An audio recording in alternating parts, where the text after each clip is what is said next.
অনেক আছে, আমরা সবাই যাই। যাই হোক, এখন আমাদের সামনে আলোচনা করতে এসেছে সুদূর ফুরফুরা দরবার শরীফ থেকে পীরজাদা হাফেজ মাওলানা সাদ্দাম সিদ্দিকী সাহেব হুজুর। তিনি তার মূল্যবান নসিহত করছেন। আপনারা যারা জলসায় আসার নিয়াতে আছেন, বেশি রাত পর্যন্ত হবে না, আজকে ঠান্ডাও আছে, আর সারাদিন এসআইআর এর হিয়ারিং এর কারণে অনেকে টায়ার্ড ক্লান্ত থাকতে পারে, ভাবছেন অনেক রাত হবে, হয়তো আসলে বেশি রাত হবে না। তাবারক রেডি হয়ে গেছে প্রায়, বা সম্ভবত কমপ্লিট হয়ে গেছে। আপনারা চলে আসুন মাহফিলে, অল্প সময়ের আলোচনার পরে দোয়া হবে। প্রাণ ভরে চাওয়াজি দুরূদ শরীফ। আল্লাহুম্মা সাল্লি আলা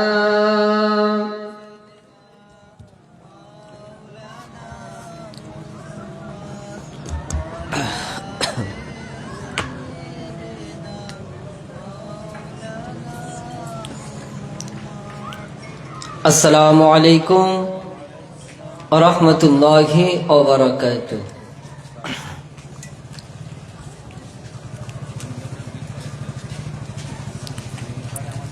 বাওয়াটি আল আকসা মুজাদ্দিদিয়া শিশু সংগঠন ও গ্রামবাসী বাবাজি ভাইদের সহযোগিতায় প্রতি বছর যে ইসালে সওয়াব মাহফিল আয়োজন হয়ে থাকে, আল্লাহ পাকের অশেষ রহমতে এই আজকের দিনে সেই মাহফিল কায়েম হয়েছে। ইতিপূর্বে আপনারা জনাব হাফেজ মাওলানা ইয়াসিন আলী সাহেবের আলোচনা শুনেছেন, আর এতক্ষণ ধরে আপনারা পীরজাদা হাফেজ মাওলানা মোহাম্মদ মনিরুজ্জামান ভাই সাহেবের আলোচনা শ্রবণ করলেন। কোরআন হাদিসের আলোকে খুব সুন্দর আলোচনা করেছেন অনেকটা সময় ধরে। দরবারে ফুরফুরা শরীফ থেকে আমি পীরজাদা সাদ্দাম সিদ্দিকী এসেছি অল্প সময় আপনাদের খেদমতে কিছু কথা রাখবো ইনশাআল্লাহ। আমি শুনেছি এখানে আসার পরে যে এসআইআর শুনানি, যে হিয়ারিং এর যে ব্যাপার, সেই কাজ এখন চলছে এলাকায়। মানুষজন বিভ্রান্ত, মানুষজন আতঙ্কিত, কাগজপত্র নিয়ে চিন্তা ভাবনা, লাইন দেওয়া, নানা রকম ভাবে মানুষের জীবনটা এই মুহূর্তে বিপর্যস্ত বলাই যেতে পারে। তারপরেও আমি গ্রামবাসী ভাইদেরকে বলবো যে অল্প সময়ের জন্য হলেও মেহেরবানি করে এই পবিত্র ওয়াজের মজলিসে এসে হাজির হয়ে যান। আউযু বিল্লাহি মিনাশ শাইতানির রাজীম।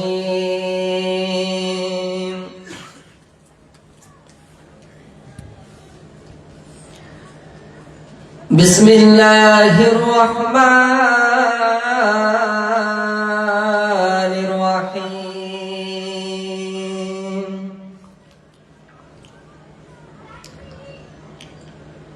আলহামদুলিল্লাহ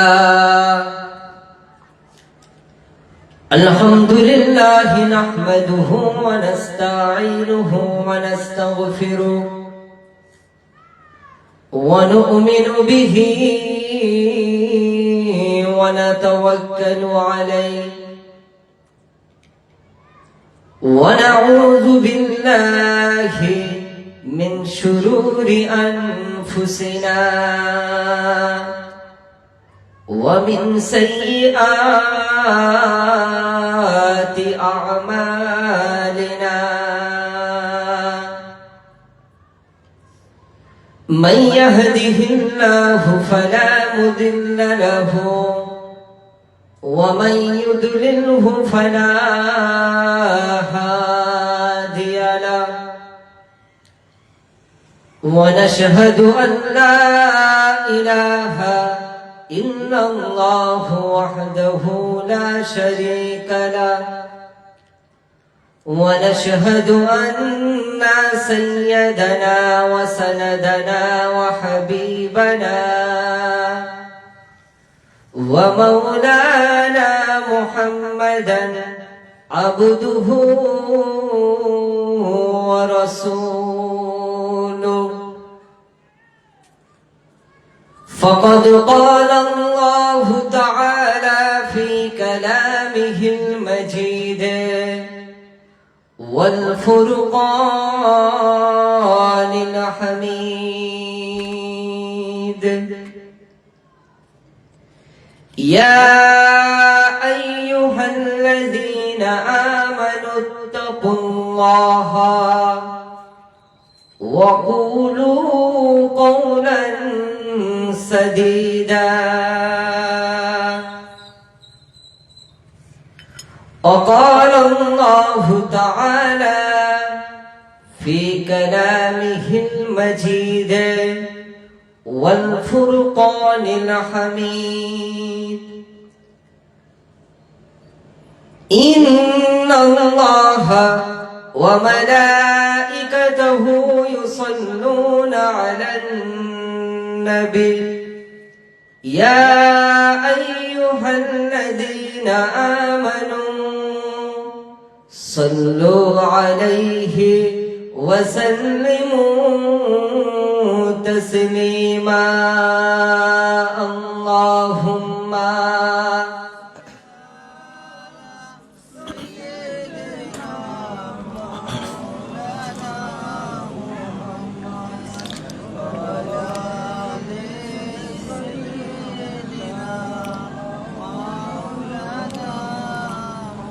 সকলে একটু মহব্বতের সাথে পড়ুন আল্লাহুম্মা সাল্লি আলা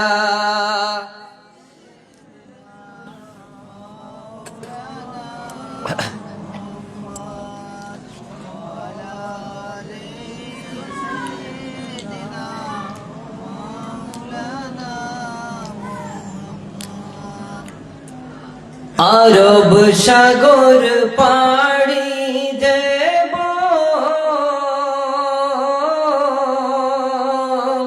নাই যে আমার তরি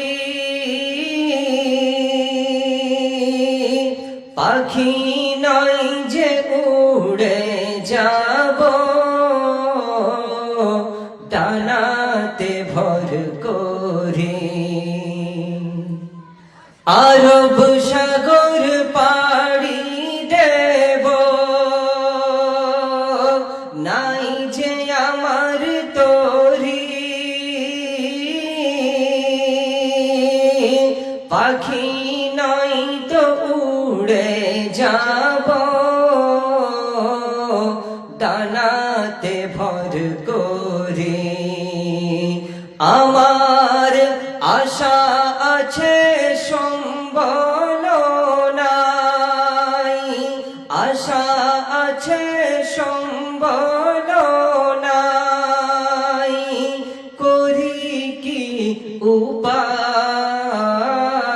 উপায় মনে বড় আশা ছিল যাব মদিনায়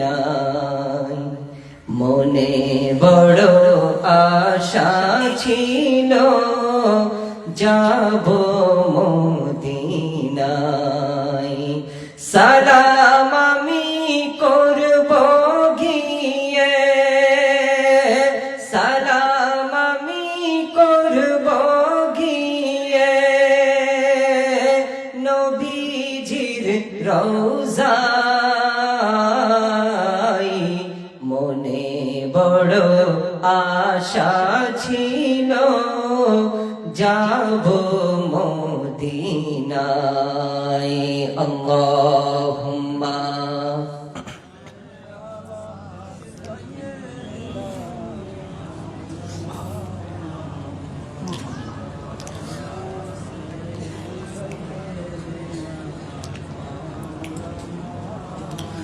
मददगारे जिसी को रसूले खुदा हो उसे और हिम्मत का परवाह क्या है, मदद को चली आएंगे कमली वाला, डूबते डूबते ही संभल जाएगा। अल्लाहुम्मा सल्ले अला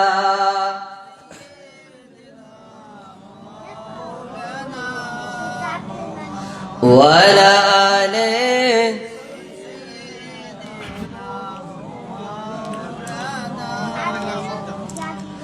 আমার বাবাজিরা, নেককার আল্লাহওয়ালা আমার মুরব্বী বাবাজিরা, আমার সব নওজওয়ান যুবক ভাইরা, পর্দার আড়ালে অবস্থিতা আমার মা ও বোনেরা, আলোচনার শুরুতে আমরা সকলে আল্লাহ পাকের দরবারে শুকরিয়া আদায় করি যে মহান রব্বুল আলামিন আমাকে আপনাকে এই জায়গায় বসার মতন তৌফিক দিয়েছে। কত মানুষ দেখেন দুনিয়ার জমিনে শারীরিক অসুস্থতার কারণে ঘরের বিছানায় অথবা হসপিটাল নার্সিং হোমেতে পড়ে আছে, কি করে? আবার কত মানুষ আল্লাহ পাকের হুকুম অমান্য করে এই দুনিয়ার জমিনে গুনার কাজ পাপের কাজে লিপ্ত আছে, কি গো, আছে না নেই? আল্লাহ বড় ভালোবেসে বড় মহব্বত করে আমাকে আপনাকে এই জায়গায় বসার যে সুযোগ করে দিয়েছে, আমরা প্রত্যেকে আল্লাহর দরবারে শুকরিয়া আদায় করার জন্য সকলে বলি আলহামদুলিল্লাহ। একটু মহব্বতের সাথে জোরে বলি আলহামদুলিল্লাহ। এর সাথে সাথে লক্ষ কোটি দরুদ ও সালামের নজরানা হুজুর আকরাম সাল্লাল্লাহু আলাইহি ওয়াসাল্লামের প্রতি সকলে একটু মহব্বতের সাথে বলি সাল্লাল্লাহু আলাইহি ওয়াসাল্লাম। আমার বাবাজি মাশাআল্লাহ, এই আপনাদের এলাকায় এই প্রথমবার এসেছি, আশপাশে প্রায় আসা হয়। আমার যতটুকু জানা এই এলাকায় প্রত্যেক বছর প্রচুর পরিমাণে ওয়াজ নসিহত জলসা হয়ে থাকে, কি গো, হয় না? মহল্লায় মহল্লায়, গ্রামে পাড়ায় পাড়ায় জলসা, প্রচুর জলসা। চারিদিকে আগের থেকে জলসার সংখ্যা বেড়েছে না কমেছে গো? হ্যাঁ, আগের থেকে বেড়েছে। কিন্তু এত জলসা, এত মাহফিল বেড়ে যাওয়ার পরেও দেখেন আমাদের মধ্যে কি পরিবর্তন এসেছে? না। আমাদের নৈতিকতার মধ্যে, আমাদের চারিত্রিক দিক থেকে, আমাদের সামাজিকতার দিক থেকে, আমাদের আমলি দিক থেকে যে দিকের কথা বলুন না কেন, আমাদের কিন্তু পরিবর্তন আসে। আমরা ওয়াজ শুনি, হ্যাঁ, কিন্তু এই একদিক দিয়ে শুনছি আর একদিক দিয়ে আমরা বের করে দিই।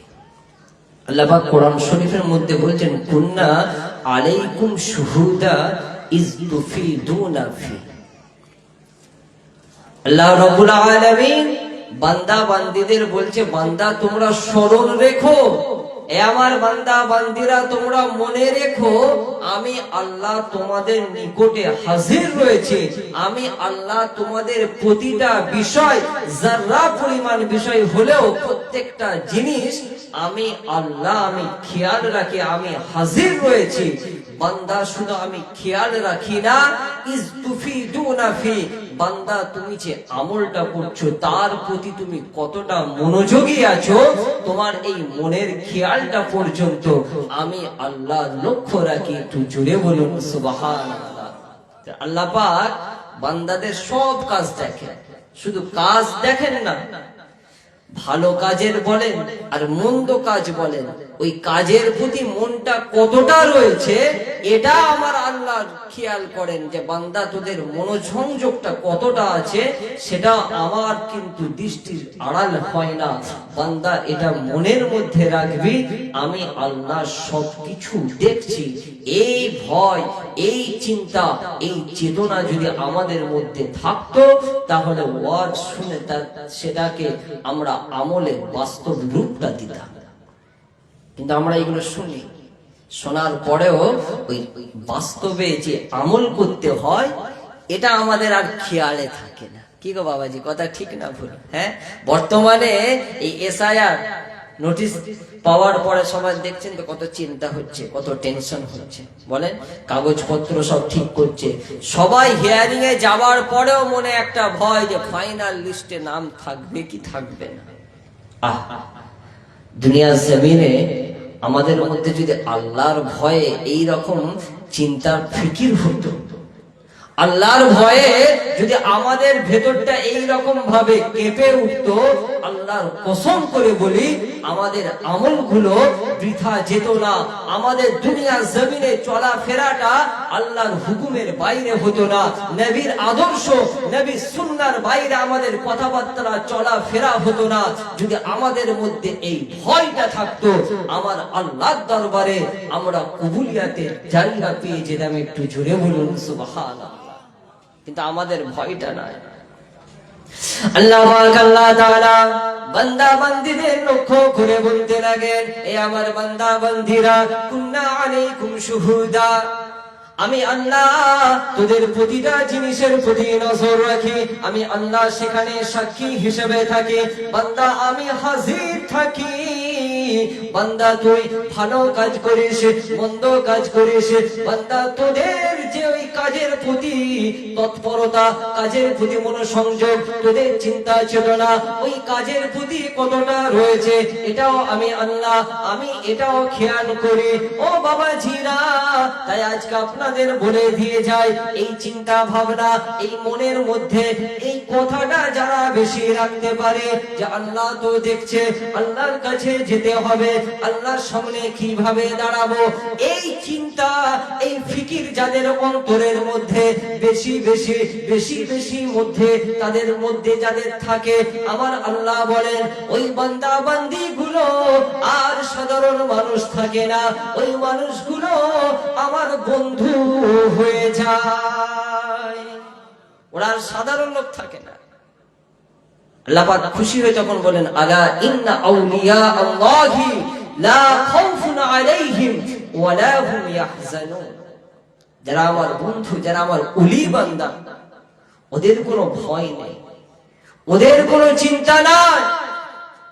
দুনিয়ার মানুষ ছোট ছোট বিষয়ে ভয় ভীতি হয়ে যায়। আল্লাহ পাক বলছেন, যারা আমার ওলি বান্দা, আমার যারা মাহবুব বান্দা, এই সমস্ত বান্দা বান্দীদের কোনো ভয় নেই, কোনো চিন্তা নেই। তারা কারা, তাদের কি পরিচয়? আল্লাহ পাক বলছেন, আল্লাযীনা আমানু ওয়া কানু ইয়াত্তাকুন, ওরা ওই সমস্ত মানুষ যারা ঈমান এনেছে, শুধু ঈমান আনা নয়, যারা ঈমান আনার মতো যারা ঈমান এনেছে এবং যাদের অন্তরে আমি আল্লাহ আমার ভয় রয়েছে, ওই মানুষগুলোই হলো আমার ওলি বান্দা। একটু জোরে বলুন সুবহানাল্লাহ। যে তাদের মধ্যে ভয় ছিল, তাই তারা আল্লাহর ওলি হয়েছে। কিন্তু আমাদের মধ্যে দেখেন দুনিয়াবি ভয়গুলো বেশি।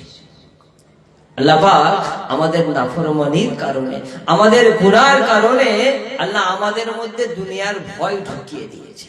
কথা বুঝলেন? আজকে দেখেন জালিম বাদশা কিভাবে জুলুম করছে প্রকাশ্যে।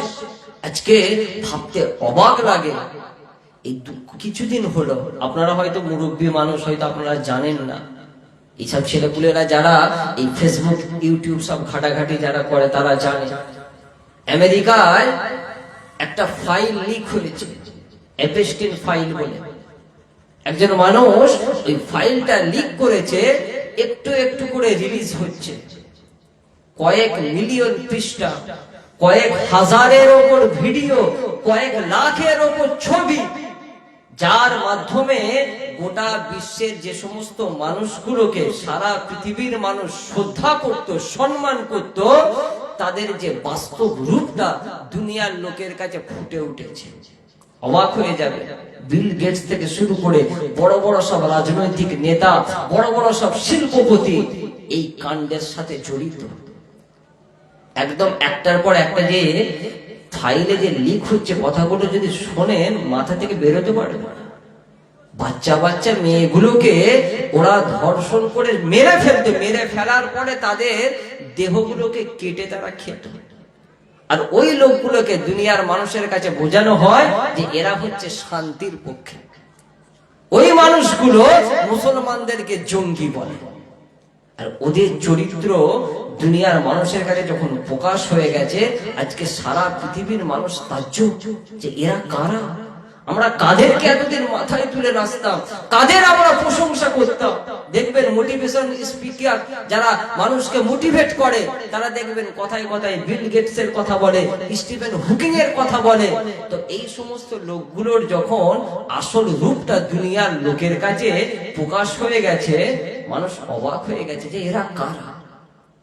আজকে ভাবতে হবে যে এরা সামনে নারীর স্বাধীনতা, নারীর অধিকার নিয়ে কথা বলে, এরা মানুষের অধিকার নিয়ে কথা বলে, কিন্তু এরা অ্যাকচুয়ালি মানুষকে শেষ করে দেওয়ার খেলাই নেমেছে। আর মোমেন মুসলমানদেরকে গালাগালি করে। আল্লাহ রাসূল একদিন বলেছিলেন আদি ইবনে হাতিম তাইকে যে আমি রাসূল তোমাকে বলে গেলাম যে একটা দিন আসবে যে হাজরা মাউত থেকে এই কাবা জমিনে একজন মহিলা সারা শরীরে অলংকার থাকবে, ওই ইরাকের জমিন থেকে কাবা বাইতুল্লাহ শরীফ তাওয়াফ করার জন্য আসবে। এই গোটা রাস্তায় আল্লাহর ভয় ছাড়া দ্বিতীয় কোনো ভয় তার থাকবে না। একটু জোরে বলুন সুবহানাল্লাহ। অনেক লম্বা ঘটনা। হাতিম তাই বলে একজন আরবের বিখ্যাত দানবীর ছিল, নাম শুনেছেন হাতিম তাই? হয়তো আপনারা শুনে থাকতে পারেন যে হাতিম তাই বিশাল বড় নাম করা দানবীর মানুষ ছিল। ওই হাতিম তাইয়ের একজন বেটা ছিল যার নাম হচ্ছে আদি ইবনে হাতিম তাই। ওর বাপের পরে সিংহাসনে ওই আদি বসেছিল। বসার পরে ও যখন দেখলো যে মুসলমানদের সাম্রাজ্য দিনের পর দিন বেড়ে যাচ্ছে, ও তখন ওর কাছের মানুষকে বলল, যেদিন তুই খবর পাবি যে মুসলমান বাহিনী আমার এলাকায় এসেছে, তুই সঙ্গে সঙ্গে আমাকে খবর দিবি। খবর যখন পেল পালিয়ে গেল। পালিয়ে যাওয়ার পরে নিজের সবাইকে নিয়ে গেল, নিজের একটা মাত্র বোন ছিল তাকে নিয়ে যেতে ভুলে গেল। মুসলমানদের হাতে সবাই ধরা পড়লো। আল্লাহ রাসূল হুজুরাবার মসজিদে নববী শরীফে নামাজ পড়ানোর জন্য যাচ্ছেন, তখন ওই মহিলাটা আওয়াজ দিচ্ছে, হুজুর আমি হচ্ছে হাতিম তাইয়ের বেটি। হুজুর আমার বাপের পরে যে আমার অভিভাবক, আমার গার্জেন, আমার ভাই আদি, সে তো আমাকে ফেলে পালিয়ে গেছে। হুজুর আপনি আমার প্রতি দয়া করুন, ইনসাফ করুন।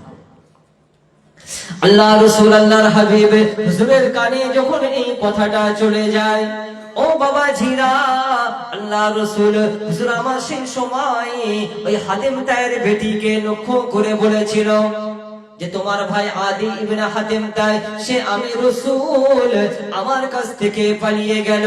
আল্লাহ রাসূল এই কথাটা আফসোসের সাথে বলতে লাগেন, তুমি চিন্তা করো না, যখন আমার কাছে তোমার পরিচিত কোনো কাফেলা, তোমার পরিচিত কোনো মানুষ আসবে, আমি তাদের সাথে আমি তোমাকে তোমার ভাইয়ের কাছে পাঠিয়ে দেব। ও বাবা জিরা, আল্লাহ রাসূলের দরবার থেকে হাতিম তাইয়ের বেটি যখন মুক্তি পেয়ে যায়, নিজের ভাইয়ের কাছে যখন পৌঁছে যায়, আদি ইবনে হাতিম তাই সেই সময় বোনকে লক্ষ্য করে বলেছিল যে তুমি নবী মুহাম্মদকে দেখেছো, নবী সম্পর্কে বলো কেমন মানুষ তিনি।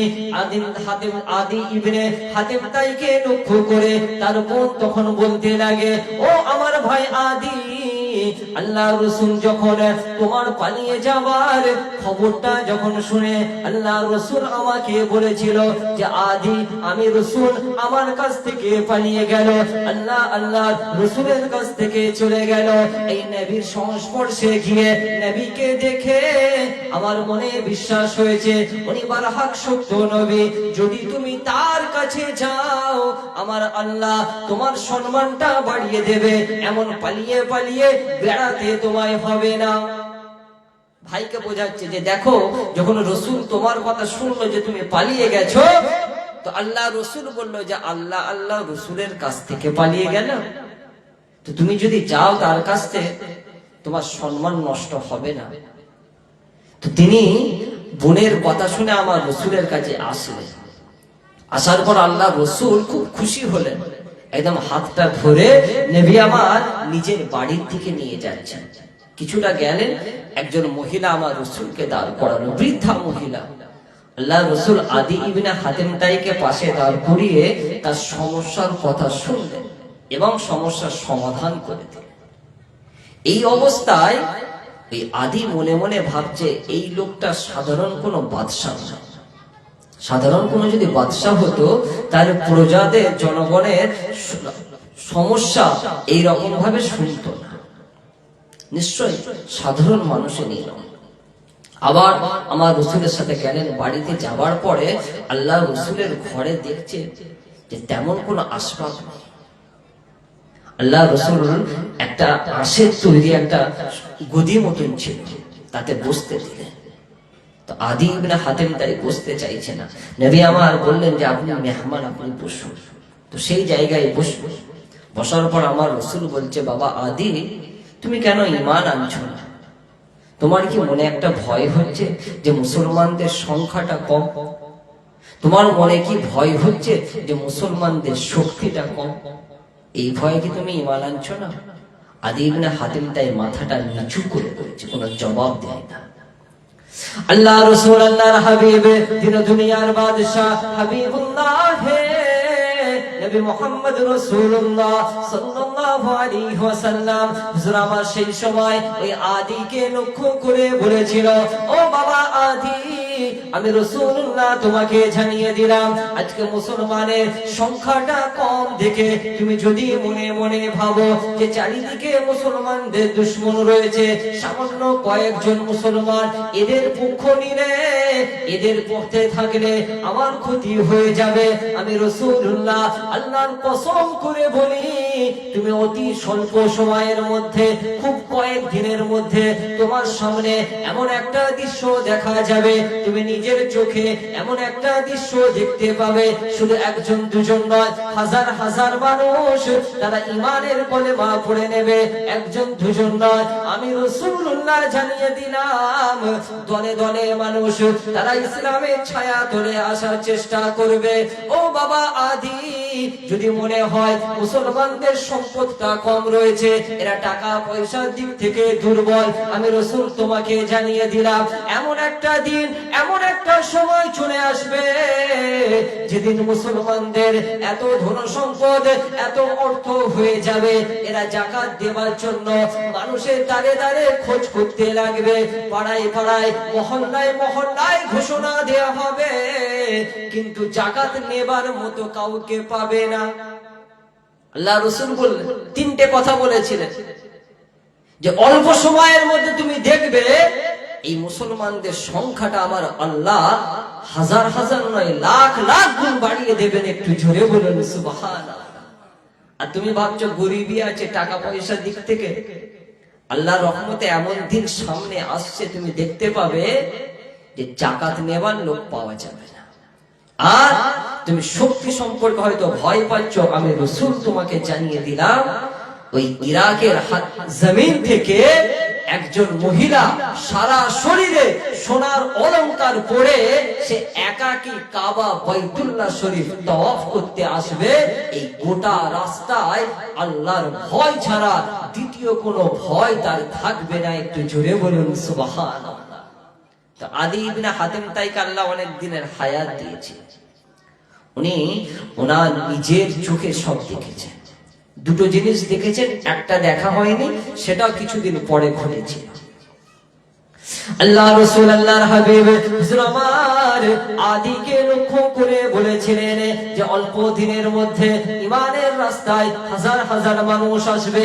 এই কথাটা বলার পরে আল্লাহ রাসূলের হাতে হাতটা দিয়ে হযরত আদি ইবনে হাতেম তাই ঈমানের কলেমাটা পড়ে নেয়। ও বাবাজিরা, উনি নিজেই বর্ণনা করছেন আল্লাহ রাসূলের ওই তিনটে ভবিষ্যৎবাণীর মধ্যে দুটো আমি নিজের চোখে দেখেছি।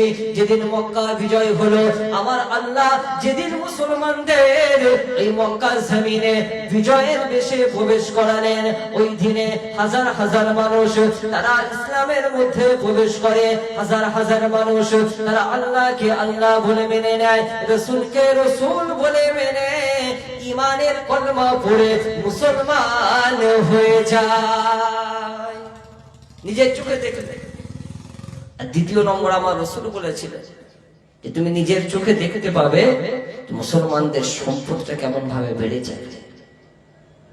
আর ওই পারস্যের জমিন থেকে একাকী মহিলা আসবে, যে আমি ওমর ফারুক রাদিয়াল্লাহু তাআলা আনহু জামানা, বলছেন আমি নিজে দেখলাম একজন মহিলা আসছে একাকী। আমি জিজ্ঞাসা করলাম, মা আপনি কোথায় যাবেন? উনি বললেন যে আল্লাহর কাবা বাইতুল্লাহ শরীফ তাওয়াফ করার জন্য। একটু জোরে বলেন সুবহানাল্লাহ।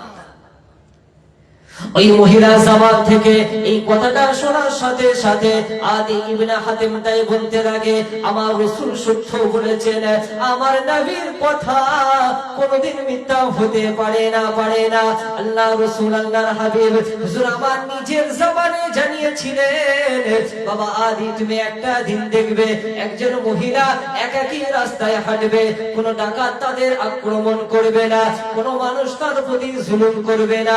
ও বাবা জিনা, এটাই ইসলামের বিধান, এটাই শরীয়তের বিধান, যে ইসলামে নারী জাতিকে সম্মান দেওয়া হয়েছে। জাহেলি যুগে যে সময়ে মেয়েদের কোনো সম্মান ছিল না, কোনো ইজ্জত ছিল না, সেই সমাজ থেকে নারী জাতিকে বের করে আমার রাসূল তাদেরকে সম্মানের জায়গায় দাঁড় করালেন। আদি ইবনে হাতিম তাই সেই সময় বলেছিল, আমার রাসূলের প্রত্যেকটা কথাকে আমার আল্লাহ দিনের আলোর মতো সত্যে প্রমাণিত করেছে। ইসলামের এই শিক্ষা, রাসূলের এই শিক্ষা আজকে দেখেন। আর এই সমস্ত যারা মানবতার ফেরিওয়ালা সেজে ঘুরে বেড়ায়, নিজেদেরকে বলে আমরা সমাজতান্ত্রিক মানুষ, আমরা সবার ভালো চাই। এই কদিন আগে শুনছিলেন তো ইরানে খুব ঝামেলা চলছে, বুঝলেন? হ্যাঁ, ওদের সব পেটুয়া লোকেরা সব বেরিয়ে পড়েছে, বিশাল ঝামেলা চলছে ইরানে। যেমন হয় তো যখন আর ওইখান থেকে আমেরিকা থেকে ওরা বলছে যে যারা ইরানে বিক্ষোভ করছে তাদেরকে যদি শাস্তি দেওয়া হয় আমরা ছেড়ে কথা বলবো না। আর আল্লাহর কি মার দেখেন, এই বলার কয়েকদিন পরে এই আমাদের এখানে যেমন এসআইআর হচ্ছে না, আমেরিকাতেও এখন ওই রকম একটা জিনিস চলছে, নাগরিকত্ব ব্যাপার নিয়ে অভিবাসন একটা আইন তৈরি করেছে। এখানে থেকেও ভয়ঙ্কর অবস্থা চলছে।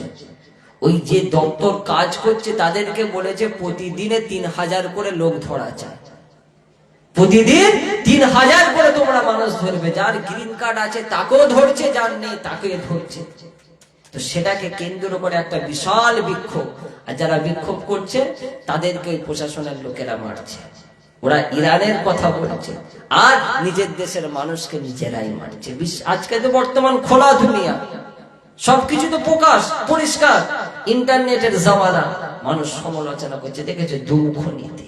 তো এই যে জিনিসটা আজকে বুঝতে হবে যে নবী মুহাম্মদ রাসূলুল্লাহ সাল্লাল্লাহু আলাইহি ওয়াসাল্লাম দুনিয়া জমিনে মানুষকে যে শিক্ষা দিয়ে গেলেন, ইসলামের যে আদর্শ, আজকে দেখেন যে সমাজে নারীর কোনো অধিকার ছিল না, সেই সমাজে আমার রাসূল নারীর সম্মানকে প্রতিষ্ঠিত করলেন। যে সমাজে গোলামের কোনো অধিকার ছিল না, মাথা তুলে কথা বলার ক্ষমতা ছিল না, সেই সমাজে আমার রাসূল গোলাম বিলালে হাবশি হুজুর আমার যেদিন মক্কা জমিনে কাবা বাইতুল্লাহ শরীফের ছাদে দাঁড়িয়ে দাঁড়িয়ে যখন আযানটা দিচ্ছেন, ওই মক্কার মানুষগুলোর বুকটা কেঁপে গেল। ওরা তাকিয়ে তাকিয়ে দেখছে আর বলছে যে সত্যি একটা পরিবর্তন করেছে। আল্লাহ রাসূলের সম্পর্কে ওরা বলছে যে নবী মুহাম্মদ পরিবর্তন করার মতো পরিবর্তন করেছে, যে আমাদের সমাজে তো দাসেদের গোলামের তো কোনো সম্মান ছিল না, ইজ্জত ছিল না, জীবনের দাম ছিল না, ওদেরকে তো কেনা হয়ে যেত। তো আজকে সেই গোলামকে সম্মান ইসলাম দিয়েছে। মানুষকে মাথা তুলে কথা বলার স্বাধীনতা আল্লাহ রাসূল আল্লাহর হাবিব দুনিয়া জমিনে শিক্ষা দিলেন যে সমাজের মধ্যে ভেদাভেদ বলে কিছু না। আজকে এই শিক্ষাগুলো মানুষের কাছে তুলে ধরা হয় না বলে দেখবেন কতজন আছে যারা ইসলামের অপপ্রচার করে, মুসলমানদের সম্পর্কে কত কথা বলে। কি কথা ঠিক না ভুল? হ্যাঁ, আজকে দেখে যে ইনসাফ, ন্যায়পরায়ণতা, ন্যায় বিচার, আজকে এই জিনিসগুলো আমাদের সমাজে আছে বলে? হ্যাঁ, আজকে আমাদের সমাজে এই সমস্ত জিনিস, নিজের মানুষ হলে আলাদা রায়, পক্ষপাতিত্ব, নিজের লোক হলে তার বিচার আলাদা, আর অন্য হলে তখন দেখবেন কত রকম আইন, কত কিছু নিয়ম সব বেরিয়ে যাচ্ছে। তো এই যে ন্যায়পরায়ণতা, ন্যায় বিচার, এই জিনিসগুলো দুনিয়ার জমিনে আমার রাসূল শিখিয়েছে যে কোন রকম পক্ষপাতিত্বের জায়গা ইসলামে নেই। মুসলমান ঘরের ছেলেরা, এ নবীর উম্মত উম্মতিরা, যে কথাটা আলোচনা করছিলাম, আমার রাসূল ওই সময় মক্কা জমিনে জাহেলিয়াতের যুগে যদি কোনো কারো সন্তান মহিলা বাচ্চা মেয়ে হতো, যদি কারো ঘরে তার স্ত্রী বাচ্চা কন্যা সন্তান প্রসব করত, তার স্বামী সেটাকে খারাপ মনে করে ওই বাচ্চা সন্তানগুলোকে জীবন্ত অবস্থায় দাফন করে দিত। আল্লাহ পাক আল্লাহ তাআলা জানিয়ে দেন, এই আমার বান্দা বান্দীরা, খবরদার খবরদার এমন কাজটা তোমরা করো না। নাহনু নারযুকুকুম ওয়া ইয়াহুম, আমি আল্লাহ যেমন তোমাদেরকে রিজিক দিয়ে থাকি তেমন তাদের রিজিকের দায়িত্ব সেটাও আমার। কি গো, আল্লাহ আমাকে যেমন রিজিক দেয়, আমার ঘরে যদি আমার মেয়ে সন্তান হয় তার রিজিকও তো আমার আল্লাহ দেয়। আল্লাহ পাক বললেন যে তোমাদেরকে আমি যেমন রিজিক দিই, মনে রাখবে ওই বাচ্চা মেয়েটার রিজিকও আমি আল্লাহ আমি দিয়ে থাকি। একটু জোরে বলুন সুবহানাল্লাহ। আর আমার রাসূল বললেন, যদি কারো, সাহাবাদেরকে বললেন, দেখো যদি কারো বাড়িতে 3টে মেয়ে কন্যা সন্তান যদি থাকে আর তাদেরকে যদি সুশিক্ষায় শিক্ষিত করে, ইসলামী আদর্শ শিখিয়ে, পর্দা পুশিদার সাথে তাদেরকে লালন পালন করে, নেককার সন্তানের সাথে, নেককার ভালো পাত্রের সাথে ওই মেয়ের যদি বিবাহের ব্যবস্থা করে, সেই বাপ তার জন্য আমি রাসূল জান্নাতের জামিনদার হয়ে গেলাম। একটু জোরে বলুন সুবহানাল্লাহ। একজন সাহাবা বললেন, হুজুর যদি 3টে না থাকে, যদি 2টো থাকে, তার 2টো মেয়ে, কথা বুঝলেন না? সে বলছে, হুজুর যদি 3টে জায়গায় যদি 2টো হয়, আমার রাসূল বলেন ওই 2টো মেয়েকে তোমরা মানুষের মতন মানুষ করে, সুশিক্ষা দিয়ে তাদেরকে লালন পালন করে, ইসলামী আদর্শে মানুষ করে তাদেরকে যদি পাত্রস্থ করতে পারো, আমি রাসূল জানিয়ে দিলাম আমার আল্লাহ তোমাকে জান্নাতি হিসাবে কবুল করে নেবে। একটু জোরে বলুন সুবহানাল্লাহ। তাহলে যে সমাজে মেয়েদের সম্মান ছিল না, সেই সমাজের মানুষকে আমার রাসূল উৎসাহিত করলেন যে মেয়েকে তোমরা মেরে ফেলছো, মেরে ফেলো না, ওই মেয়েকে যদি মানুষ করতে পারো, এটাই তোমার জান্নাত পাওয়ার ওসিলা হয়ে যাবে। একটু জোরে বলুন। এটাই তো নবীর শিক্ষা। কথা বুঝতে অসুবিধা হচ্ছে না? হ্যাঁ, এর মহব্বতের সাথে দরুদ শরীফ করুন, আল্লাহুম্মা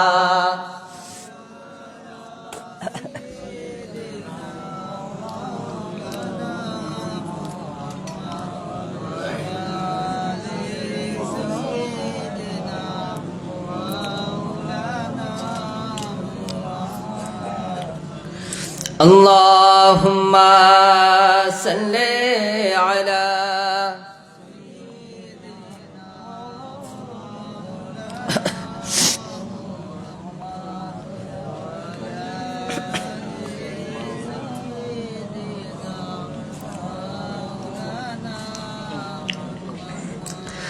अनोखा निराला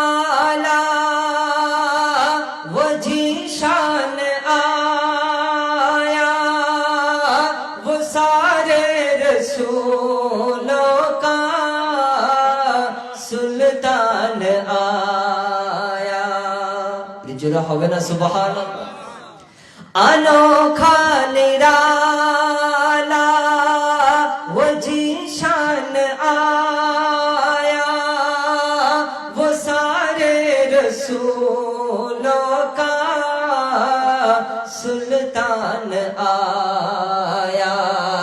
अरे कज़कुला हो, अरे बादशाह हो, निगाहे झुकाओ, हुजूर आ गए हैं। अल्लाहुम्मा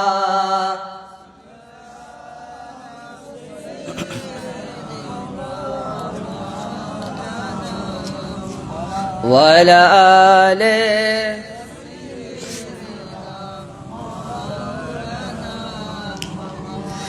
हुआ 400 रहमतों का बसेरा, सवेरा सवेरा उजाला उजाला हलीमा को पहुंची खबर आमना की मेरे घर में आओ हुजूर आ गए हैं अल्लाहुम्मा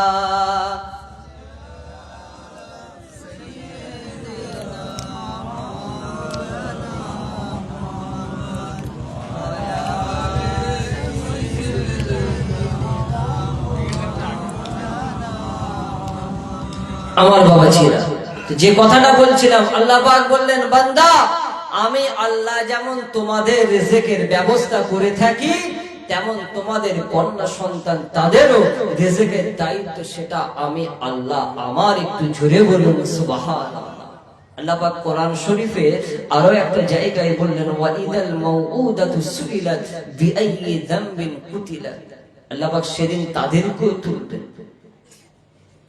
তুলবেন যাদেরকে জীবন্ত পুঁতে দেওয়া হয়েছিল আজকে এই এফএসটিন ফাইলের খবরগুলো লিক হওয়ার পরে আমার মাথায় সারাদিন এই কথাগুলোই ঘুরছে আমার রাসূল আজ থেকে ১৫০০ বছর আগে মানুষকে এইগুলো থেকে সতর্ক করেছে আজকে কি অবস্থা আল্লাহ রাসূল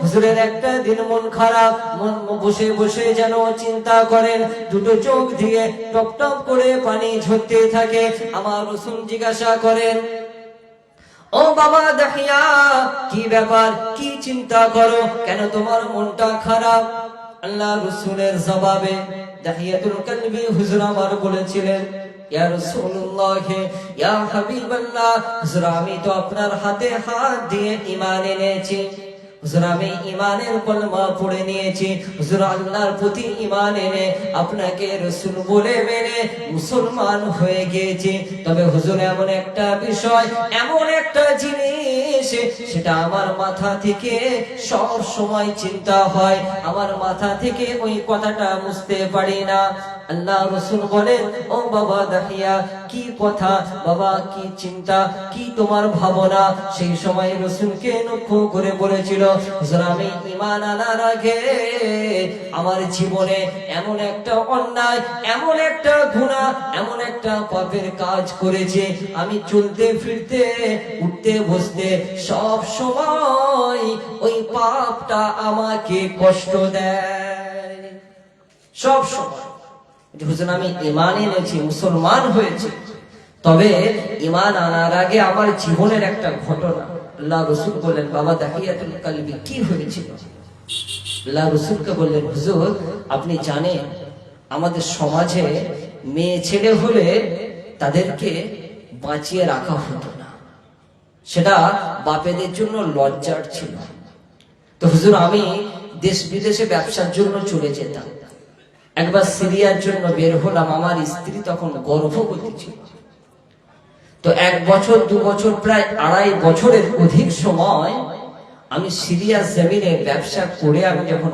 বাড়িতে এলাম তো এই সময়ে আমার স্ত্রীর গর্ভ থেকে একটা কন্যা সন্তান হয়েছে আমার স্ত্রী ওই বাচ্চা মেয়েটাকে একটু লুকিয়ে রেখেছে আমার কাছ থেকে বাড়িতে এলাম আসার পরে হঠাৎ করে ওই বাচ্চা মেয়েটা আমার সামনে চলে এলো আদো আদো গলায় যখন কথা বলছে আমি জিজ্ঞাসা করলাম যে এত সুন্দর হ্যাঁ এত মিষ্টি মেয়েটা কার আমি যখন আমার স্ত্রীকে একটু নরম হয়ে যখন বললাম আমার স্ত্রী আমার দিকে তাকিয়ে দেখলো যে ওই মেয়েটার প্রতি একটু ভালো লাগা আমার তৈরি হয়েছে সেই সময় আমার স্ত্রী আমাকে বলল যে এটা আর অন্য কারো নয় এটা আপনারই কন্যা সন্তান বাচ্চা মেয়েটার কথাবার্তা বাচ্চা মেয়েটার সৌন্দর্য আমার একদম অন্তরটা বাগে বাগ হয়ে গেল মেয়েটার প্রতি একটা মহব্বত ভালোবাসা তৈরি হয়ে গেল এই বাচ্চা মেয়েটাকে নিয়ে এদিক ওদিক ঘোরাফেরা করতাম কাছে রাখতাম তো আমার প্রতিবেশী বন্ধু কাছের মানুষ তারা যখন খবর পেল যে আমার বাড়িতে বাচ্চা মেয়ে লালন পালন হচ্ছে এই খবরটা পেয়ে তারা আমাকে খারাপ বলতে শুরু করলো যে দাহিয়াতুল কলবি তুমি আমাদের সংস্কৃতি আমাদের নিয়ম পদ্ধতি ভুলে গেলে বাচ্চা মেয়েকে তুমি মানুষ করছো সমাজে কি মুখ দেখাবে এইভাবে যখন আমার বন্ধু বান্ধবরা আমাকে বলতে লাগলো, তখন আমি ঠিক করলাম যে মেয়েটাকে রাখলে আমার সমাজে আর সম্মান থাকবে না। আল্লাহ রাসূল আল্লাহর হাবিব হুজুরকে লক্ষ্য করে দাহিয়াতুল কলবি রাদিয়াল্লাহু তাআলা আনহু বলতে লাগে, ইয়া রাসূলুল্লাহ, ইয়া হাবিবাল্লাহ, হুজুর একটা দিনের কথা আমি আমার বিবিকে লক্ষ্য করে বললাম যে বাচ্চা মেয়েটাকে ভালো করে সাজিয়ে দাও, আমি তাকে নিয়ে একটু ঘুরতে যাব।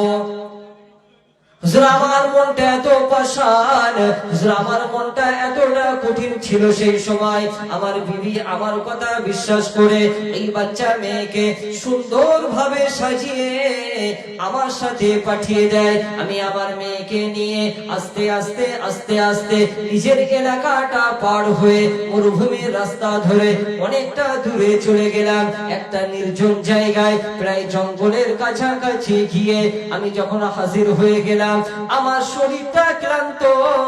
রাস্তায় আমার মেয়ে আমাকে বারবার জিজ্ঞাসা করে যে আব্বা আপনি কোথায় যাবেন, এত দূর কোথায় যাবেন, আমাকে নিয়ে কোথায় যাচ্ছেন? আমি মেয়ের কথার কোনো জবাব দিলাম না। ইয়া রাসূলুল্লাহ, ইয়া হাবিবাল্লাহ, হুজুর আমি আমার মেয়েকে নিয়ে যখন একটা নির্জন জায়গায় চলে গেলাম, যেখানে মানুষের আনাগোনা নেই, যেখানে মানুষের কোনো অস্তিত্ব নাই, সেই জায়গায় পৌঁছে যাবার পর আমি ঘোড়া থেকে আমার মেয়েকে নামিয়ে আর সাথে আমি মাটি খনন করার জন্য একটা যন্ত্র এনেছিলাম, একটা অস্ত্র এনেছিলাম। ওই অস্ত্রটা দিয়ে আমি মাটি খনন করতে লাগি। আর আমার বাচ্চা মেয়েটা বারবার জিজ্ঞাসা করে যে কি জন্য আপনি এইভাবে মাটি খনন করেন, কিন্তু মেয়ের কথাই কোনো জবাব দিলাম না। কাজ করতে করতে আমার চেহারায় সারা শরীরটা ঘেমে যায়। ওই বাচ্চা মেয়ে আমাকে লক্ষ্য করে বলতে লাগে, আব্বা আপনি এত কষ্ট করেন, আপনার চোখের পাশ দিয়ে, মাথার পাশ দিয়ে, কপাল দিয়ে, চারিদিক দিয়ে আপনার ঘাম ছুটতে লাগে। বাচ্চা মেয়েটা আমার ঘামটা মুছিয়ে দেওয়ার চেষ্টা করে, আমি সেই কথায় ভ্রুক্ষেপ না করে নিজের কাজটা করতে লাগি। অনেকটা বত্ত খোঁড়া হয়ে যাওয়ার পর আমি আমার মেয়েকে নিজের কাছে ডাকলাম, ইয়া রাসূলুল্লাহ, ইয়া হাবিবাল্লাহ, হুজুর আমার অন্তরটা এতটা পাষাণ ছিল, এতটা কঠিন ছিল। এই বাচ্চা মেয়ে আসার সাথে সাথে আমি ধাক্কা দিয়ে ওই গর্তে ফেলে দিলাম। গর্তে ফেলে দেওয়ার পরে নিজের হাতে মাটি নিয়ে তাকে জীবন্ত অবস্থায় দাফন করতে শুরু করলাম। আমার ওই বাচ্চা মেয়েটা বারবার আমাকে বলতে লাগে, আব্বা আপনি আমাকে মারবেন না, আব্বা আপনি যদি চান আমাকে এখানে রেখে আপনি ফিরে যান, আমি কোনোদিন আপনাদের কাছে যাব না। আমি জঙ্গলের ফুল পাতা খেয়ে, জঙ্গলের ফল খেয়ে আমি আমার জীবনটা কাটিয়ে দেব। হুজুর আমার কানে ওই বাচ্চা মেয়ের আর্তনাদ আমার কানে তখন পৌঁছলো না। জীবন্ত অবস্থায় আমি দাফন করে চলে এলাম। ইয়া রাসূলুল্লাহ, ইয়া হাবিবাল্লাহ, হুজুর আমার চলতে ফিরতে, উঠতে বসতে আমার ওই মেয়ের কথাটা বারবার আমার কানের মধ্যে বাজে। কি অবস্থা ছিল হুজুর, ওই চলতে ফিরতে তার ওই কথাটা আমার কানের মধ্যে বারবার বাজে, আমি ভালো করে ঘুমাতেও পারি না। তো জাহেলি যুগের এই অবস্থা থেকে মানুষদেরকে মুক্তির রাস্তায় আমার রাসূল আনলেন, তারা পরিবর্তন হলো, বিশ্ব একটা নতুন নিয়ম পেল, সমাজের মানুষ সঠিক শিক্ষা পেল। পৃথিবীর জমিনে সর্বপ্রথম সংবিধান আমার রাসূল তৈরি করলেন, যেটা মদিনা সনদ নামে গোটা বিশ্বে পরিচিত। সর্বশ্রেণীর মানুষের অধিকার আল্লাহ রাসূল নিশ্চিত করলেন।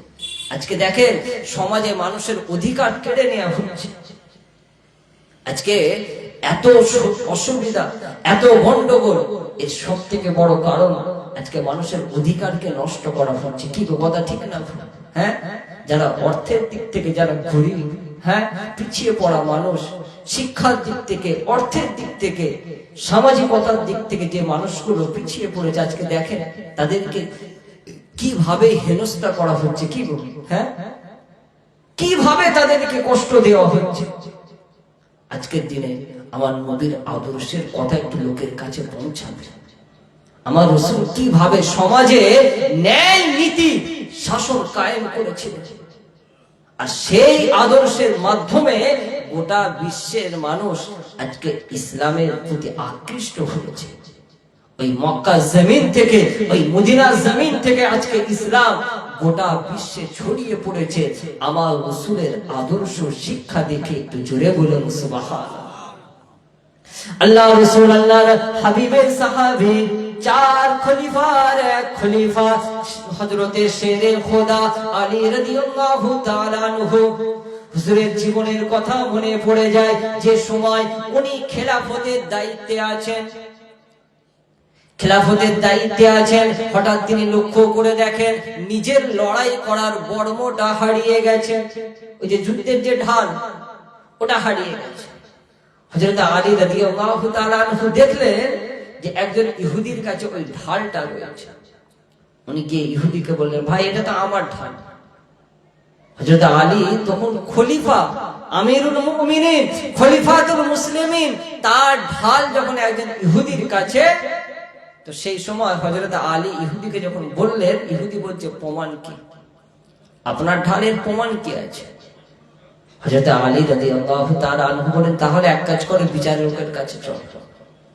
উনি চাইলে তো নিজে কেড়ে নিতে পারতেন, কি বলেন, উনি তো তখন নেতা, সবার উপরে মুসলমানদের আমিরুল মুমিনিন, খলিফাতুল মুসলিমিন। উনি চাইলে নিজের ঢালটা কেড়ে নিতে পারতেন নিজের ক্ষমতার প্রয়োগ করে। আজকে দেখেন যে বড় বড় নেতা তো দূরের কথা, এলাকার সামান্য মেম্বার, তাদের কি গরম, কি গো আছে না নেই, হ্যাঁ, মানুষের মাথায় পা দিয়ে চলতে হয়, এমন তাদের চিন্তা ভাবনা। আর আমার রাসূলের আদর্শ শিক্ষা দেখেন, আলী রাদিয়াল্লাহু তাআলা আনহু অর্ধ জাহানের খেলাফতের দায়িত্ব যে মানুষের কাঁধে, সেই হযরত আলী বললেন, ভাই তাহলে এক কাজ করো, বিচারকের কাছে চলো। আর সেই সময় বিচারক ছিলেন একজন আল্লাহর ওলি মানুষ, হযরতে কাজী শুরাই রহমাতুল্লাহ আলাইহি। ওনার কাছে গেলেন, একদিকে হযরত আলী আর একদিকে ওই ইহুদি। কথা বুঝলেন না? হযরত আলী রাদিয়াল্লাহু তাআলা আনহুকে কাজী শুরাই বললেন যে আমিরুল মুমিনিন, আপনি যে দাবি নিয়ে এসেছেন, এই দাবির পক্ষে আপনার দলিল, আপনার পক্ষে সাক্ষী কে আছে? উনি বললেন যে আমার বড় ছেলে হযরত হাসান আর আমার গোলাম। মুখের ওপর বিচারক বলে দিল যে আপনার গোলামের সাক্ষীটা নেওয়া যাবে, কিন্তু আপনার পক্ষে আপনার ছেলের সাক্ষী আমি নেব না। কথা বুঝলেন না? হযরত আলীকে বলছে যে আপনার পক্ষে আপনার ছেলে হাসান তিনি সাক্ষী দেবেন, এটা আমার কাছে গ্রহণযোগ্য নয়। ইহুদি তো অবাক। আল্লাহ রাসূলের সাহাবী শেরে খোদা হযরত আলী কাররামাল্লাহু ওয়াজহু, হুজুর আমার সেই সময় কাজী শুরাইকে লক্ষ্য করে বলতে লাগেন, ও কাজী শুরাই, আপনি কি কথা বলেন, আপনি কি আমার রাসূলের কাছ থেকে শোনেননি? আল্লাহ রাসূল বলেছেন, আল হাসান ওয়াল হুসাইন সাইয়্যিদা শাবাবি আহলিল জান্নাহ, আমার হাসান হুসেন জান্নাতের যুবকদের সর্দার। সেই হাসানের সুপারিশ, সেই হাসানের সাক্ষী আপনি নেবেন না, এটা কেমন কথা? সেই সময় কাজী শুরাই বলেছিল, আমার রাসূল সত্য বলেছেন, আমার রাসূলের কথা আবার হক সত্য, কিন্তু এখানে আইন অনুযায়ী যে বাপের পক্ষে ছেলের সাক্ষীটা এই বিষয়ে নেওয়া যাবে না। রাসূল যেটা বলেছেন সত্য, কিন্তু এখানে আপনার জিনিসের জন্য আপনার ছেলে বলছে এটা আমার বাপের জিনিস, এটা আমার কাছে গ্রহণযোগ্য না। রায়টা ইহুদির পক্ষে গেল। ইহুদি বড়মোটা নিয়ে, ঢালটা নিয়ে ইহুদি চলে যাচ্ছে। হযরত আলী নিজের বাড়ির দিকে রায় মেনে নিলেন, কোনো কথা বললেন না। হঠাৎ দেখছেন পিছন থেকে ইহুদি ডাকছে, ভাই কি ব্যাপার? আমি তো কোনো ঝামেলা করিনি, বিচারক যা রায় দিয়েছে, কাজী যেটা বলেছে আমি সেটা মেনে নিয়েছি। ইহুদির দুটো চোখ দিয়ে পানি ঝরছে, হুজুর বেয়াদবি মাফ করবেন, এই ঢালটা হুজুর এটা আপনার, এই ঢালটা এটা আপনার, এটা আমিও জানি, এটা একজন নন মুসলিমের কাছ থেকে আমি কিনেছি, সে আপনার কাছ থেকে নিয়ে লুকিয়ে নিয়ে চলে এসেছিল, আমাকে বিক্রি করেছে হুজুর, আমি তার কাছ থেকে কিনেছি, আমি ভালো করে জানি হুজুর এটা আপনার ঢাল।